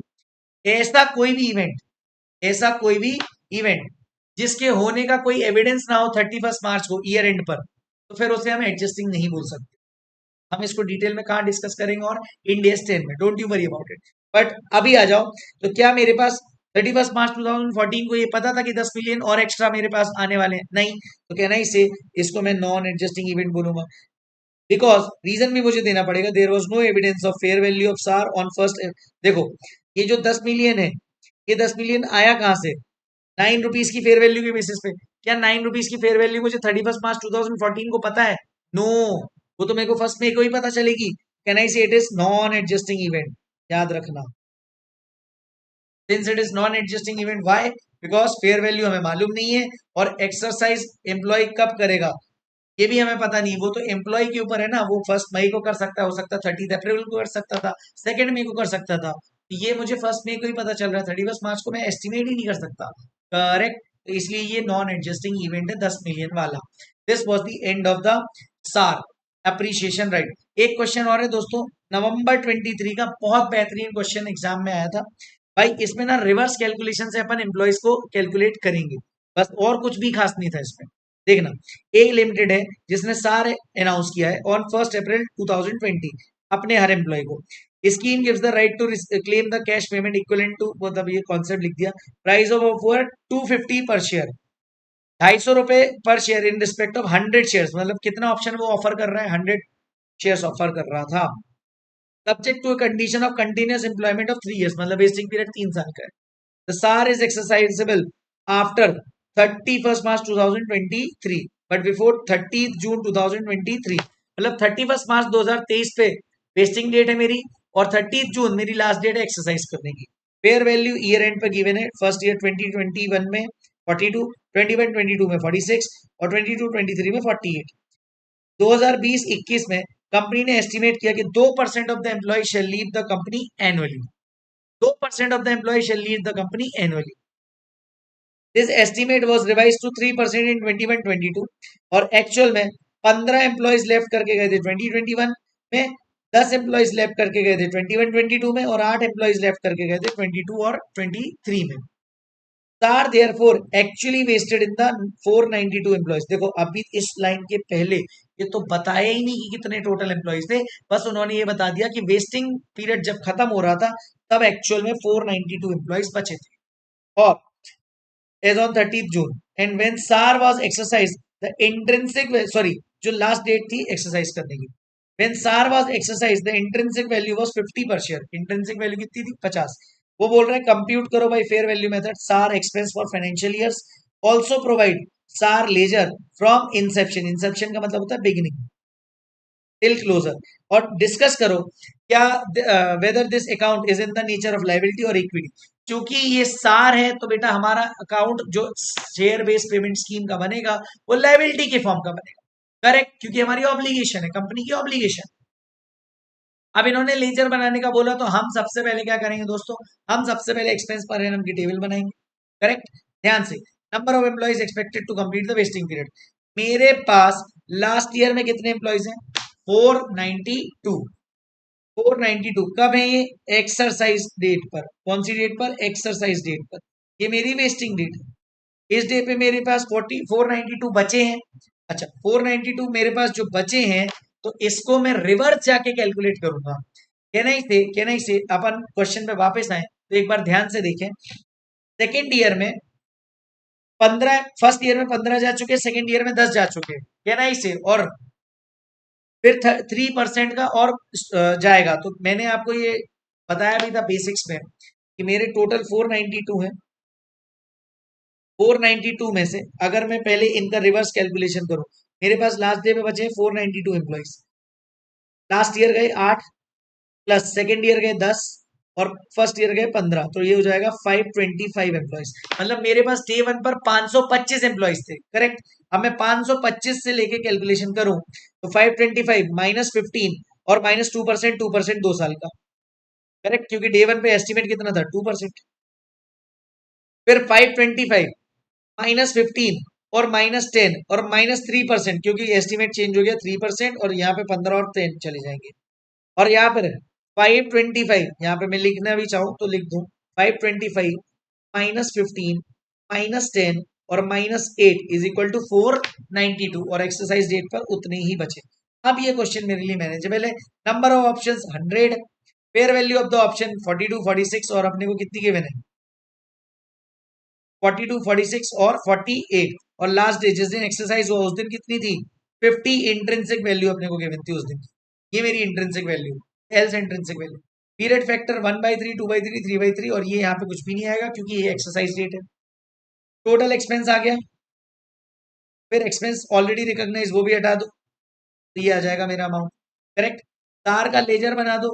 मुझे सार का लेजर बनाना है, लाइबिलिटी अमाउंट बनाना है, तो याद करो डे वन पे एम्प्लॉय बेनिफिट एक्सपेंस कितना आ जाएगा बेटा, फर्स्ट ईयर में इतना, और क्लोजिंग भी इतना ही रहेगा। फिर ओपनिंग बैलेंस इतना आएगा और सेकेंड ईयर का इतना आ जाएगा, टोटल मेरा हो जाएगा ये वाला अमाउंट। लेजर बनाना तो और आसान है बेटा। फर्स्ट ईयर का एक्सपेंस पर एनम अपने को पता है, ये आ गया by expense employee benefit expense, यही मेरा क्लोजिंग हो जाएगा। सेकेंड ईयर के बिगिनिंग में ये मेरा लास्ट ईयर का क्लोजिंग, इस साल का ओपनिंग, और करेंट ईयर में मेरा और एक्सपेंस आ गया ये दोनों का क्यूमुलेटिव अब मेरे को पहले से ही पता है, तो कुछ कैलकुलेशन की जरूरत नहीं है। ऐसे करते हुए मैं चारों सालों का बना दूंगा। इसके बाद STAR account will always be in the nature of liability as this is cash settled share based transaction in which employees was made payment was made to employees by cash. Since cash was given, so it is share based payment liability account which is in the form of liability. Correct. This was the November 23 question. इस पे भी बहुत बवाल मचा था, लेकिन चूंकि concept अगर आपके स्ट्रांग है तो दोस्तों कोई भी आपको रोक नहीं सकता, इसलिए मैं बहुत एग्जॉस्टिवली रिवीजन करा रहा हूं। ओके, नाउ यहां जाके मेरा खत्म हो जाता है सार भी, मतलब कैश सेटलमेंट ऑप्शन खत्म, इक्विटी सेटलमेंट ऑप्शन गिवन खत्म। अब आता है बेटा बहुत आसान और इंस्टीट्यूट का एक जमाने में फेवरेट भी था, है ना, जो इससे पहले सिलेबस था उसमें, एसबीपी विद कैश अल्टरनेटिव और equity settlement alternative. SBP with cash alternative और इक्विटी सेटलमेंट अल्टरनेटिव। ध्यान से, शेयर बेस्ड पेमेंट में या तो हम एम्प्लॉय को क्या देने वाले हैं, कैश या इक्विटी सेटलमेंट देने वाले हैं, लेकिन ये हम डिसाइड नहीं करेंगे, ये तो लास्ट डे पे कौन हमें पता चलेगा, लास्ट डे पे हमें क्या कब पता चलेगा, एम्प्लॉय जो बोलेगा वो हमें देना पड़ेगा, या तो हम उसे कैश देंगे या इक्विटी देंगे। ये किस पर डिपेंड करेगा, कंपनी पर डिपेंड नहीं करेगा, एम्प्लॉय पर डिपेंड करेगा। तो कंपनी की तो ऑब्लिगेशन है, तो कंपनी डे वन से दोनों बनाएगी। कैसे बनाएगी, ध्यान से, यहां पर under this scheme employee has option to avail equity shares और इंस्ट्रूमेंट ऑफ द कंपनी और claim cash equivalent to stock appreciation. Since employee has the option, it is not in the hands of the company to avoid the cash flow. Hence, employee benefit expense should be credited to SBPL. However, if expense under equity alternative is more than the expense under cash alternative, then the excess expense should be credited to SBP reserve. देखो, concept बहुत simple सा है। यहां पर किसके हाथ पर option है सर, एम्प्लॉय के हाथ पर। वेरी गुड, एम्प्लॉय चाहे तो कैश ले सकता है, एम्प्लॉय चाहे तो शेयर्स ले सकता है। तो चूंकि कंपनी की तो ऑब्लिगेशन है, तो कंपनी को क्या क्रिएट करना पड़ेगा दोस्तों, company will create share based payment liability. लेकिन इक्विटी अल्टरनेटिव, जो इक्विटी ऑप्शन का उसकी फेयर वैल्यू अगर ज्यादा है और as compare to cash alternative की, तो जो एक्सेस अमाउंट है ना, वो हम शेयर बेस्ड पेमेंट रिजर्व में डाल देंगे। करेक्ट। अच्छा, तो मेरा टोटल एक्सपेंस कैसे आएगा, equity component plus liability component. इसको हम 109 फाइनेंशियल इंस्ट्रूमेंट में कंपाउंड फाइनेंशियल इंस्ट्रूमेंट भी बोलते हैं, समझे। हाँ सर, जर्नल एंट्री क्या होगी, employee benefit expense account debit to SBPL SBPR. SBPL liability fair value on every year end, क्योंकि ये तो सार के बेसिस पे आएगा, और एसबीपीआर मतलब ग्रांट डेट पे जो फेयर वैल्यू उसके बेसिस, और P and L to employ benefit expense. Exercise date पर एम्प्लॉय बताएगा या तो वो लेगा कैश या तो वो लेगा इक्विटी। अब आपके पास तो दोनों रिजर्व है, तो अगर उसने कैश बोला तो मैं क्या करूंगा, share based payment liability to bank, और जो भी मेरा रिजर्व में पड़ा हुआ अमाउंट है वो कहां चला जाएगा, जनरल रिजर्व। करेक्ट। लेकिन सर अगर उसने मेरे से इक्विटी मांग दी, तो पहले में जो लायबिलिटी में मेरा अमाउंट है उस पूरे को मैं रिजर्व में ट्रांसफर करूंगा, क्योंकि भाई उसने तो शेयर्स मांगे, और इस रिजर्व को मैं इक्विटी के फॉर्म में पेमेंट करवा दूंगा। सर एक क्वेश्चन देख लें तो मजा आ जाए।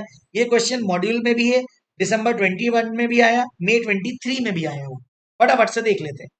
1 जनवरी 2011 को एबीसी ने ऑप्शन दिए अपने की मैनेजमेंट एम्प्लॉय को to take either cash equivalent to 1000 shares या फिर 1500 शेयर्स। देखो उसने क्या बोला, कंपनी ने बोला मैनेजमेंट एम्प्लॉइज को कि भैया या तो आप ले लो cash equivalent to 1000 shares, 1000 shares के बराबर कैश ले लो, या फिर डायरेक्टली 1500 शेयर्स ले लो। Correct. Okay. Minimum service requirement is 2 years and shares being must be kept for 3 years। मतलब जैसे ही मैं हमें लॉट करेंगे आपको शेयर्स एसबीपी में 3 साल तक आपको रखने हैं। अच्छा, share fair value of the shares are given below. Share alternative fair value with restriction कितनी गिवन है, 102। ग्रांट डेट पर फेयर वैल्यू अपनी कितनी है, 113। Fair value on each year end 120 132 given है। करेक्ट। की management exercises this cash option at the end of 2012।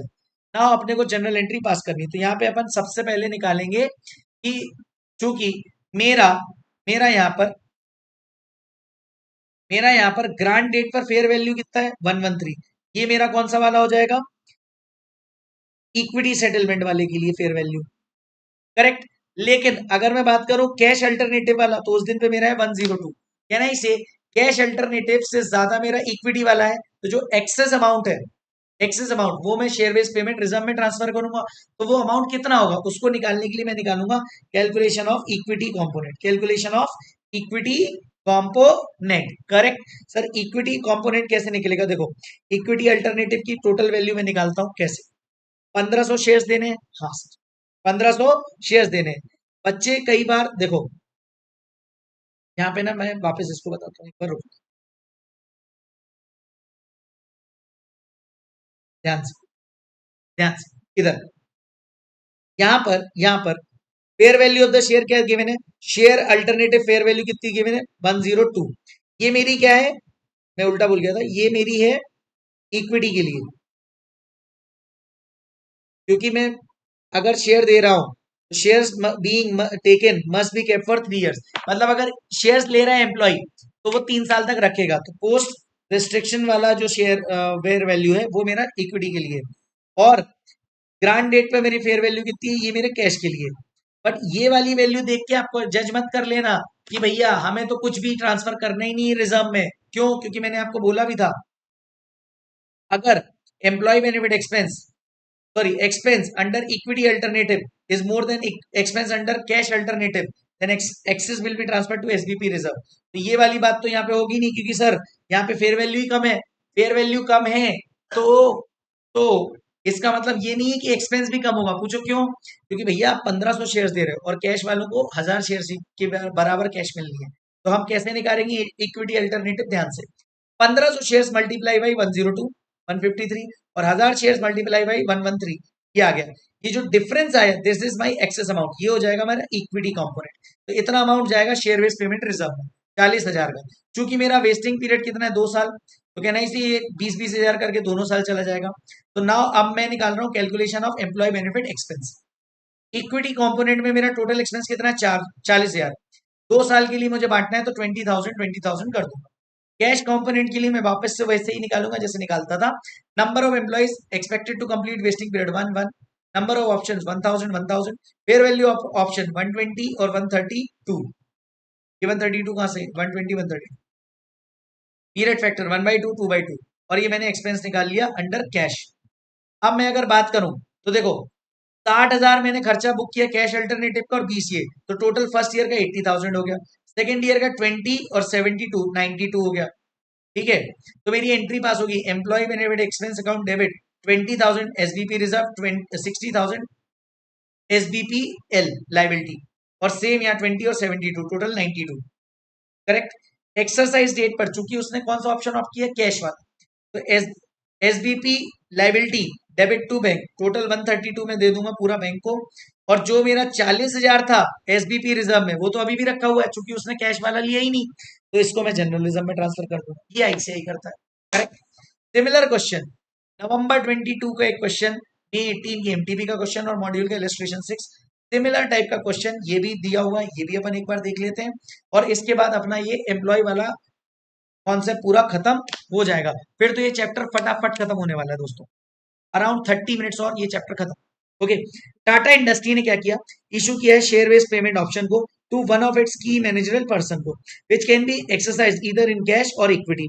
Option 1 है या तो वो 74,000 कैश सेटलमेंट के लिए ले लें 3 साल, ऑप्शन 2 है इक्विटी सेटलमेंट के लिए 90,000 शेयर्स ले लें और 3 साल की vesting period. Fair value restriction है उनको 2 साल बेचने के बाद, तो ये अपना इक्विटी वाला आ गया 115, ग्रांट डेट पे 135 है, फेयर वैल्यू 10 11 12 में गिवन है 138 140 147। अपन इक्विटी अल्टरनेटिव यहाँ निकालेंगे, अब आप समझ गए होगे 90,000 शेयर इंटू 115 इतना, 74,000 ये कैश अल्टरनेटिव इतना, जो एक्सेस आया 360, ये 3 साल में बांट देंगे तो 120 120 120, करेक्ट। फिर कैश कंपोनेंट का निकालेंगे 2010 2011 2012, number of employee 111, number of option इतने, फेयर वैल्यू ऑफ ऑप्शन अपने को गिवन है, पीरियड फैक्टर निकाल के अपन निकाल लेंगे और ये सारा का सारा अपन ने कर लिया। अब चूंकि क्वेश्चन में ये नहीं गिवन था कि उसने कौन सा ऑप्शन ऑप्ट किया, तो अपन दोनों का ट्रीटमेंट देके आएंगे। दोनों का कैसे? Employee benefit to share based payment liability reserve, ये पूरी एंट्री पास हो जाएंगी।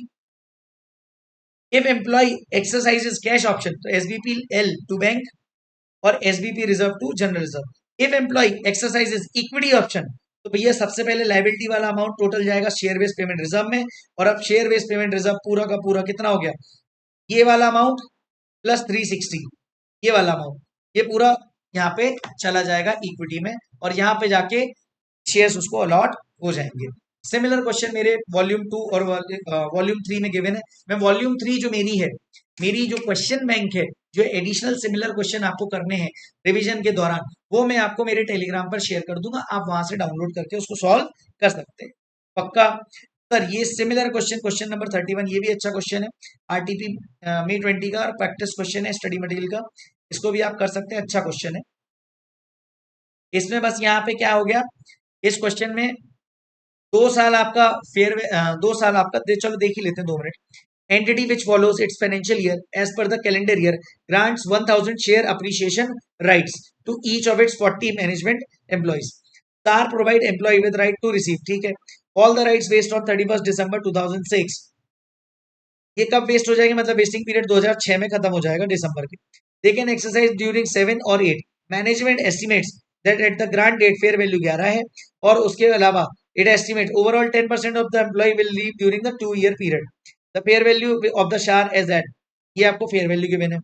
10% of the employees left before the year end 2016, और 31 मार्च को जब इंट्रिंसिक वैल्यू 10 रुपए थी, क्योंकि एक्सरसाइज पीरियड चालू हो गया, 6 एम्प्लॉइज ने एक्सरसाइज कर लिया, रिमेनिंग जो 30 थे, देखो टोटल एम्प्लॉइज थे 40, 10% छोड़ के जाएंगे, मतलब 4 चले जाएंगे तो 36 बचेंगे। 36 में से 6 ने 2007 में ही एक्सरसाइज कर लिए, और बाकी जो 30 है उन्होंने यहाँ कर लिया। Correct. 30 exercise their options at the end of this, जब वहां पे इंट्रिंसिक वैल्यू कितनी थी, फेयर वैल्यू के बराबर 12। How much expense and liability will be recognized in at the end of each year and pass the necessary journal entry. First और second year में तो आसान है, 36 कर लेना है। करेक्ट, ये मैंने निकाल लिया पीरियड फैक्टर करके पूरा। अच्छा, एक्सपेंस ऑफ एक्सरसाइज पीरियड, यहाँ पे जगह कम थी इसलिए मैंने इसको नीचे करवाया था। 2017 का अगर मैं बात करूं तो एक्सपेंस कैसे आएगा, देखो 6 एम्प्लॉइज मेरे जा चुके हैं, तो उनका तो खर्चा 1000 के हिसाब से निकालूंगा मैं, इंटू ₹10। Correct, into ₹10। 6 एम्प्लॉइज मेरे इस साल चले गए, मल्टीप्लाई 1000, उनको क्या मिला है, ऑप्शन, और ₹10, ये क्या है उस साल की इंट्रिंसिक वैल्यू, तो मेरी इंट्रिंसिक वैल्यू ₹10, वो मैं ले जाऊंगा, प्लस 30 का और बुक होगा जो नेक्स्ट ईयर एक्सरसाइज करेंगे, तो 30 into 1000 into rupees how much, into rupees how much, जल्दी बोलो। 13 जो लास्ट ईयर वाले होंगे, ये मैंने 13 पे बुक कर लिया। करेक्ट, और ये नेक्स्ट ईयर मेरे 30 एम्प्लॉयज भी चले जाएंगे, इंटू 1000 इंटू 12 जो मेरी एक्सरसाइज प्राइस, तो ये मेरा एक्सरसाइज प्राइस पे जाएगा, और ये मेरा लास्ट ईयर की फेयर वैल्यू पे रिकॉर्ड होगा, क्योंकि ये अभी भी इनका वेस्टिंग पीरियड चल रहा है। Am I clear? तो ये फेयर वैल्यू पे आएंगे, ये मेरा इंट्रिंसिक पे जाएगा। बस ये क्वेश्चन यहाँ पे काफी अच्छा कर देता है। सर ऐसा क्यों किया, वापस से एक बार बता दो। मैं वापस से बता देता हूँ। देखो मेरी फेयर वैल्यू क्या थी 2017 में, 13, तो 2017 में जितने लोगों ने अपना ऑप्शन एक्सरसाइज कर लिया वो तो इंट्रिंसिक वैल्यू पे रिकॉर्ड होगा, लेकिन जितनों ने नहीं किया वो नेक्स्ट ईयर करने वाले हैं, तो वो फेयर वैल्यू पे रिकॉर्ड होगा। फेयर वैल्यू 13 थी, तो मैंने जो 30 लोग हैं जिन्होंने रिकॉर्ड नहीं किया वो 13 के हिसाब से करेंगे नेक्स्ट इस साल, और जो 6 ने एक्सरसाइज कर लिया वो 10 से जाएंगे। ओ, ये आ जाएगा मेरा इतना। अच्छा, 13 टू 1000 इंटू 12, ये आ जाएगा 360।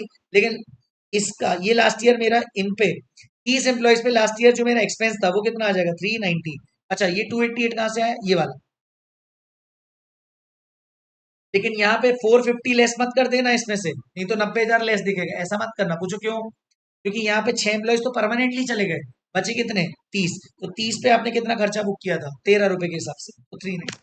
M I clear? तो 30,000 नेगेटिव आता है। करेक्ट। अब आप एंट्री करोगे तो आपको कुछ इस तरीके से दिखेगा। करेक्ट। 60,000 आपने SBPL2 बैंक इस साल पे करे और 360 आपने इस साल पे करे। क्यों? क्योंकि 30 शेयर होल्डर्स ने लास्ट ईयर में पेमेंट, ये आपका अमाउंट आ जाए। करेक्ट। अब हम आ जाते हैं यहाँ पे एक बहुत बड़े चंक को खत्म कर दिया, जो शेयर बेस्ड पेमेंट जितना भी था एम्प्लॉय से रिलेटेड वो पूरा खत्म कर दिया, वो पूरा हमने खत्म कर दिया। वापस से आ जाओ ओवरव्यू पर, वापस से आ जाओ ओवरव्यू पर और पानी पी लो और फटाफट से फिर अपन चालू करते हैं एसबीपी विद अदर्स। आप अगर रिकॉर्डेड देख रहे हो तो आप पॉज कर लेना। अब हमारा बचता है एसबीपी विद अदर्स, फिर हमें ग्रुप का एसबीपी देखना है, फिर हमें इंडेस 101 का एसबीपी देखना है और कुछ छोटे छोटे स्पेशल इश्यूज देखने हैं।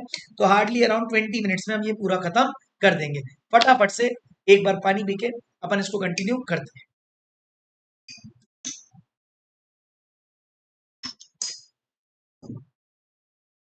तो नाउ आ जाइए फटाफट से एसबीपी विद अदर्स पे, फटाफट से आ जाइए। यहाँ जाके एक सेकेंड, खत्म हो गया था हमारा, आ जाइए।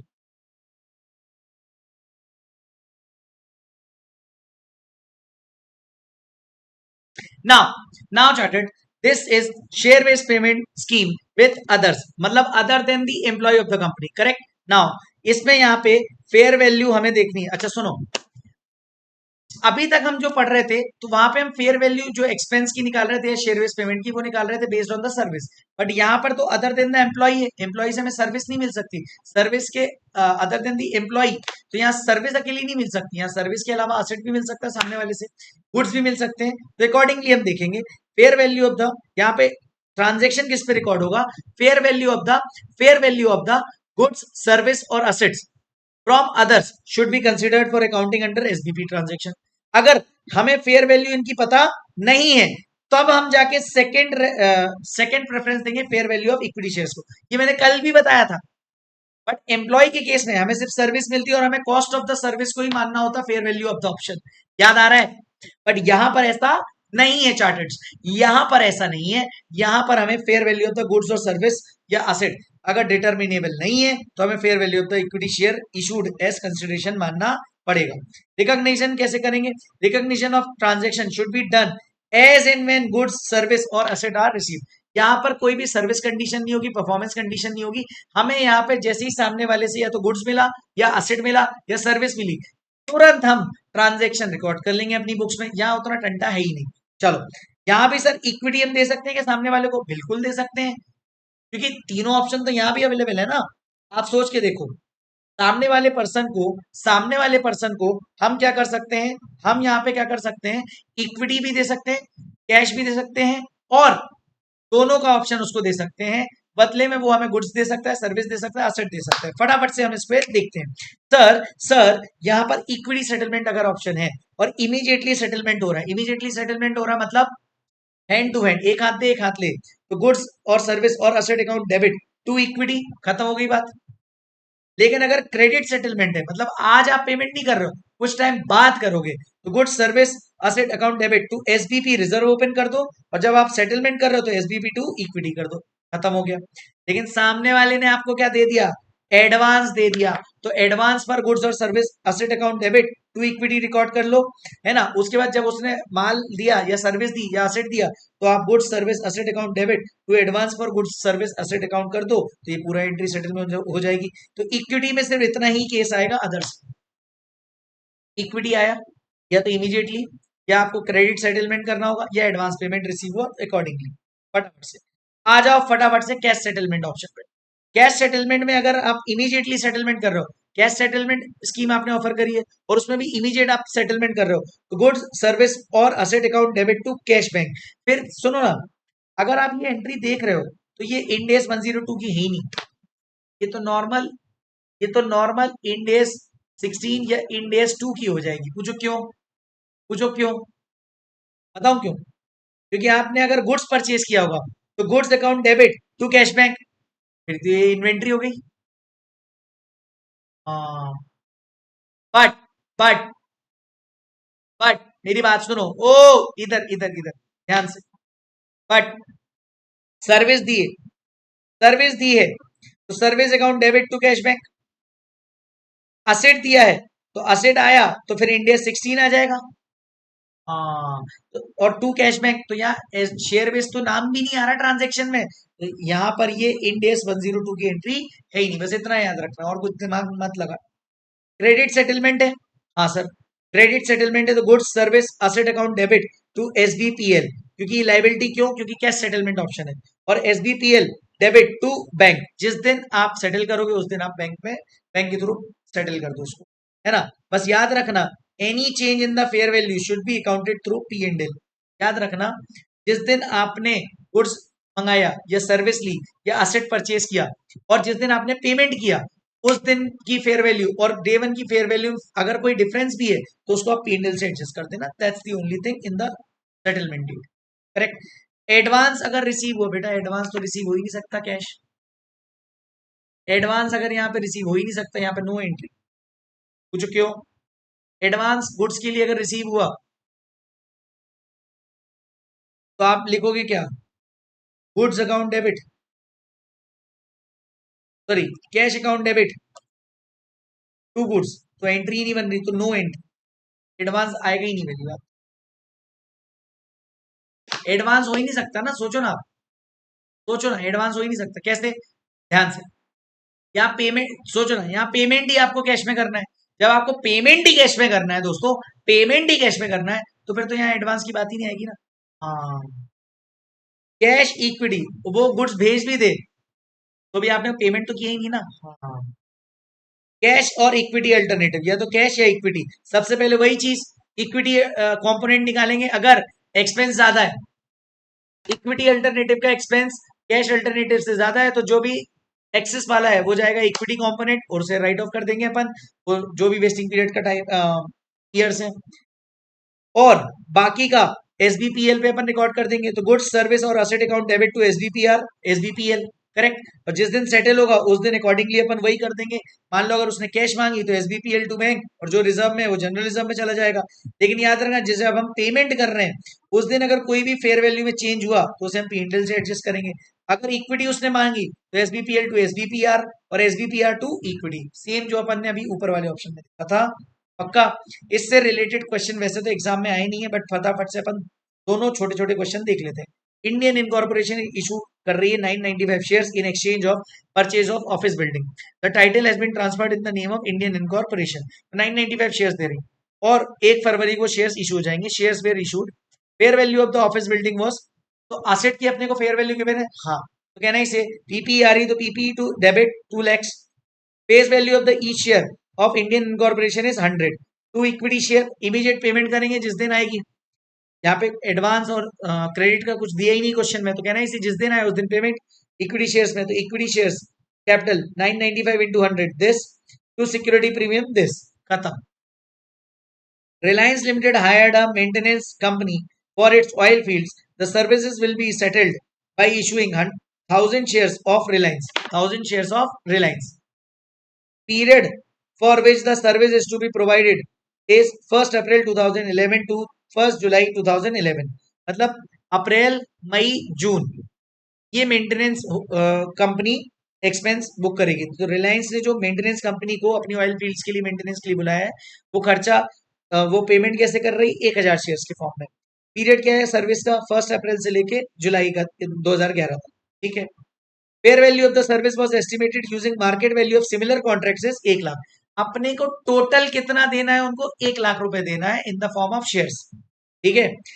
नॉमिनल वैल्यू मतलब face value of the share is 10 rupees, record the transaction, total खर्चा कितना है 1 लाख, 3 महीने में एलोकेट करो, डिवाइड बाई 3 मंथ्स कर दो, 33,333 करके ऐसे निकाल लो, तो आपकी एंट्री हो जाएगी service account debit to SBP reserve और SBP reserve debit to equity, last में हो जाएगा equity share capital 1000 share into 10 इतना, और बाकी का सिक्योरिटी प्रीमियम। क्या ये बात समझ में आ रही है, क्योंकि आप 1000 शेयर इशू करने वाले थे। ये हो गया अदर्स वाला, अदर्स वाला बहुत आसान है, आप क्वेश्चन बड़ा फटाक से हो जाएगा, इसलिए इसमें टाइम नहीं लगा। ये भी हमारा खत्म हो गया। अब हम आ जाते हैं ग्रुप से रिलेटेड सेटलमेंट में, पेरेंट और सब्सिडरी के बीच में अगर इक्विटी सेटलमेंट ऑप्शन हुआ उसमें क्या होगा, फटाफट से आप देख लेते हैं ध्यान से।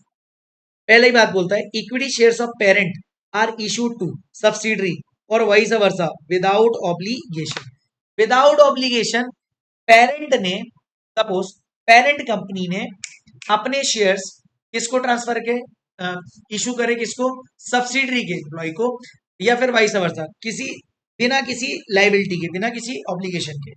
तो ऐसे केस में सिचुएशन वन में एग्जांपल दे रहा हूं, पेरेंट ने सब्सिडरी का लोन, पेरेंट ने क्या किया, सब्सिडरी का जो लोन है सब्सिडरी से लिया था लोन और सेटल कर दिया लोन बाई इक्विटी शेयर्स। ठीक है, सेटल कर दिया बाई इक्विटी शेयर्स। कैसे इक्विटी शेयर्स से सेटल किया, उनके एम्प्लॉय को इक्विटी शेयर्स ऑफर कर दिए। ये बात यहां कवर नहीं हो रही है, ये बात यहां कवर नहीं हो रही, क्यों, क्योंकि यहां पे वो क्या बोलता है sir, without obligation shares issue कर रहे हो आप पेरेंट हो, आप अपने सब्सिडरी के एम्प्लॉय को शेयर्स दो बिना किसी ऑब्लिगेशन के। बट इस एग्जांपल में अगर आप ध्यान से देखोगे तो पेरेंट ने पहले लोन लिया, उस लोन सेटलमेंट के बदले सब्सिडरी के एम्प्लॉय को शेयर्स दे दिए, तो ऐसा ट्रांजेक्शन यहाँ कवर नहीं हो रहा है। यहाँ पे कैसा ट्रांजेक्शन कवर हो रहा है कि भाई कंपनी कौन है, पेरेंट, पेरेंट ने अपनी, पेरेंट कौन है, एच डी लिमिटेड, और ये बडी लिमिटेड सब्सिडरी है, ये दोनों क्या कहलाएंगी, ग्रुप कंपनी।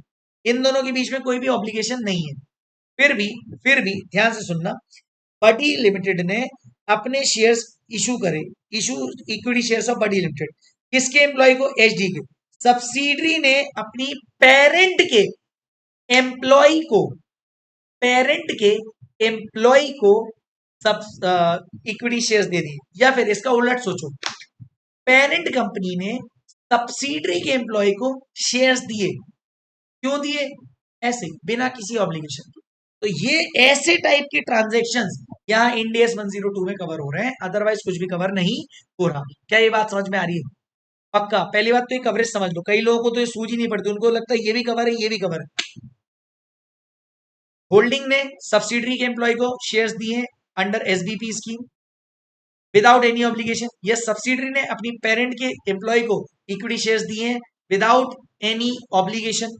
ऐसा ट्रांजेक्शन कवर हो जाएगा। देखो, ये जो एम्प्लॉय किसका है, एचडी लिमिटेड का, ये किसको सर्विस दे रहा है, पेरेंट को, बट शेयर्स किसने ऑफर कर दिए, सब्सिडरी के। ऐसा तो सर अकाउंटिंग कैसे होगी, ध्यान से समझते हैं। अकाउंटिंग करने के लिए हमें देखना पड़ेगा इशू कौन कर रहा है, इशू अगर किसने, इशू कौन कर रहा है और सर्विस किसको मिल रही है, ध्यान से देखना। अगर पेरेंट कंपनी ने सब्सिडरी के शेयर, सब्सिडरी की कंपनी के एम्प्लॉय को शेयर्स दिए हैं, तो कहना है इसे इशू कंपनी कौन है, पेरेंट, और रिसीविंग कंपनी कौन है, सब्सिडरी। करेक्ट। अच्छा, इसका उल्टा सोचो, सब्सिडरी ने पेरेंट के एम्प्लॉय को शेयर्स दिए विदाउट एनी ऑब्लिगेशन, तो वो कवर है, अकाउंटिंग करनी पड़ेगी। कौन इशू कर रहा है शेयर्स, सब्सिडरी। किसको रिसीव हो रहे हैं, पेरेंट के एम्प्लॉय को रिसीव हो रहे हैं। करेक्ट। तो यहां पर सर्विसेज रिसीव बाय सब्सिडरी, मतलब सर्विस रिसीव हो रही सब्सिडरी को, और इक्विटी शेयर्स कौन दे रहा है, पेरेंट। तो उस केस में पेरेंट और सब्सिडरी दोनों की बुक्स में एंट्री आएगी। पेरेंट ने सब्सिडरी की, पेरेंट ने पेरेंट ने सब्सिडरी के एम्प्लॉय को, पेरेंट ने सब्सिडरी के एम्प्लॉय को शेयर बेस्ड पेमेंट स्कीम के तहत शेयर्स दिए विदाउट एनी ऑब्लिगेशन, तो पेरेंट अपनी बुक्स में हमेशा दिखाएगा इन्वेस्टमेंट इन सब्सिडरी, हाँ, टू इक्विटी, क्योंकि आप इक्विटी देने वाले हो। और सब्सिडरी उसको दिखाएगा एम्प्लॉय बेनिफिट एक्सपेंस, क्योंकि सर्विसेज रिसीव किसे हो रहे हैं, सब्सिडरी को। पेमेंट कौन कर रहा है, पेरेंट कर रहा है, तो एम्प्लॉय बेनिफिट एक्सपेंस किसकी बुक्स में आएगा, सब्सिडरी के। बट सर सब्सिडरी ने तो शेयर्स दिए ही नहीं। हाँ, सब्सिडरी के बिहाफ पे पेमेंट कौन कर रहा है, सब्सिडरी के बिहाफ पे पेमेंट कौन कर रहा है, पेरेंट कर रहा है। तो employee benefit expense account debit to parents contribution to equity, और ये जाएगा other equity balance sheet. Correct. अच्छा, इसका वाइस वर्सा सोचो, सर्विस किसको मिल रही है, पेरेंट को। इक्विटी शेयर्स किसने इशू करे हैं, सब्सिडरी ने, तो फिर पेरेंट की बुक्स में आएगा employee benefit expense to dividend income, और यहां आ जाएगा डिविडेंड एक्सपेंस टू इक्विटी, क्योंकि इक्विटी शेयर दे कौन रहा है, सब्सिडरी, किसको, पेरेंट के एम्प्लॉय को। सर्विसेज कौन रिसीव कर रहा है, पेरेंट। तो यहां पर खर्चा बुक किया किसने, सब्सिडरी ने, सब्सिडरी दिखाएगा डिविडेंड एक्सपेंस टू इक्विटी, और वो दिखाएगा equity employee benefit expense to dividend income. बस इतनी सी बात।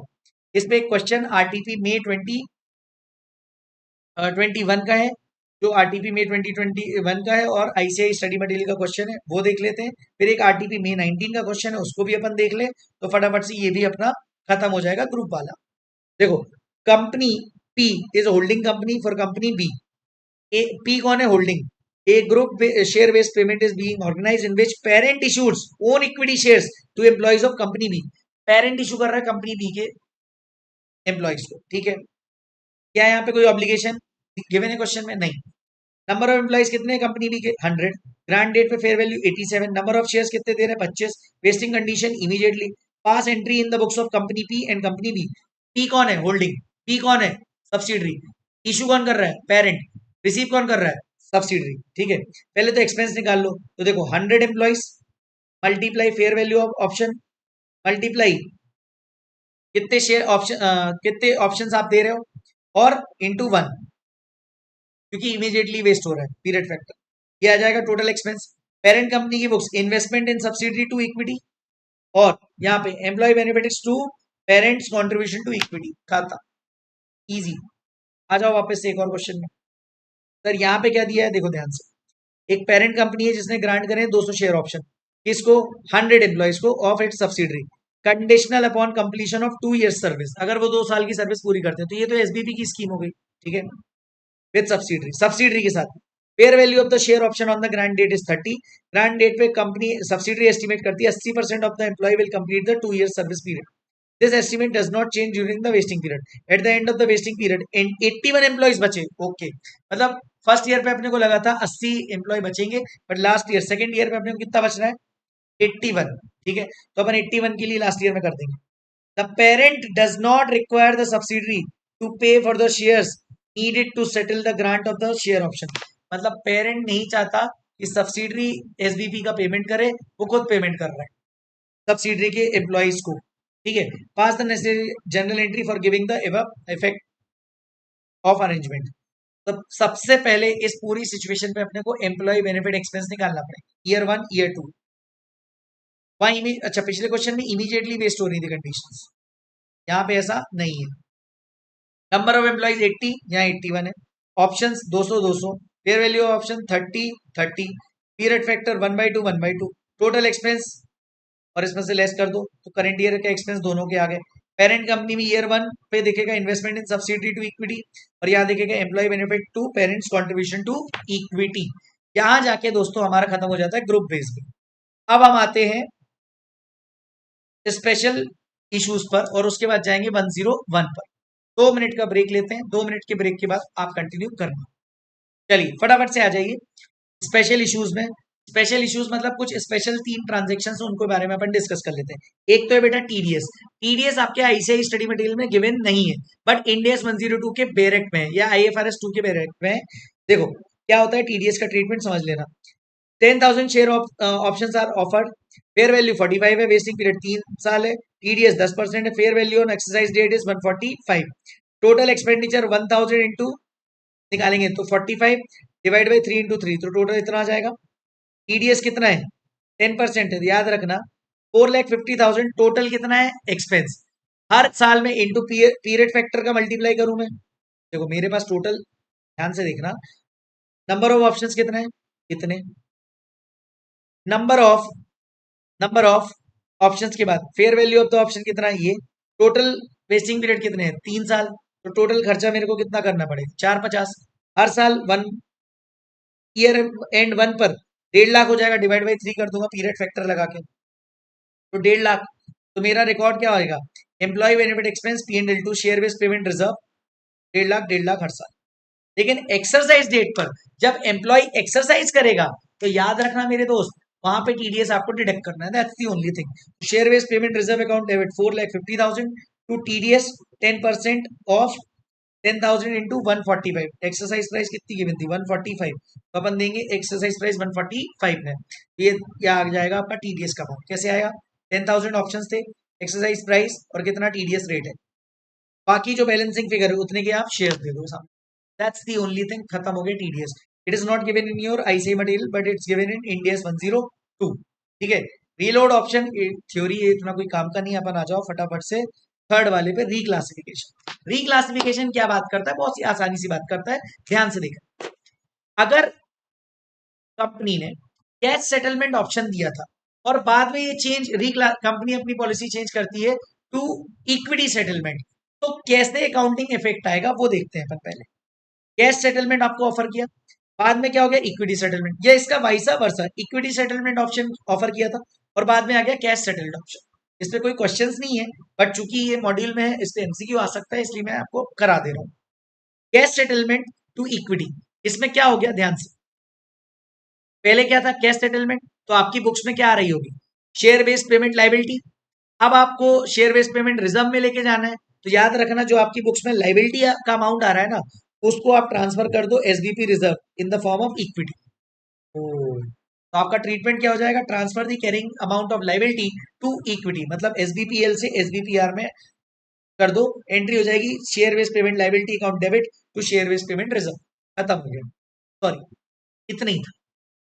इक्विटी सेटल्ड ऑप्शन में क्या हुआ, अगर इक्विटी सेटल्ड था मतलब आपकी बुक्स में क्या आ रहा था शेयर बेस्ड पेमेंट रिजर्व, और अब आप कहां पे जा रहे हो कैश सेटलमेंट पे, मतलब आप ट्रांसफर करोगे एसबीपीआर को एसबीपीएल में, करेक्ट है, किस दिन पे, डेट ऑफ रिक्लासिफिकेशन पर, उस दिन पर अगर fair value of the option, क्योंकि याद रखो कैश सेटलमेंट ऑप्शन पर हर ईयर पर फेयर वैल्यू अपन को देखना होता है, इक्विटी सेटलमेंट पे नहीं देखना होता था, तो यहाँ तो बहुत आसान था, बट यहाँ पर थोड़ा सा एक ड्रामा है फेयर वैल्यू चेंज का, तो जो भी डिफरेंस आएगा due to change in the fair value of the option, क्योंकि हम कैश सेटलमेंट पे जा रहे हैं, उसे हम पीएनएल पे ट्रांसफर कर देंगे और हमारी एंट्री हो जाएगी एसबीपीआर टू एसबीपीएल, और चेंज डेल्टा मतलब change will go to PNL, that's the only thing.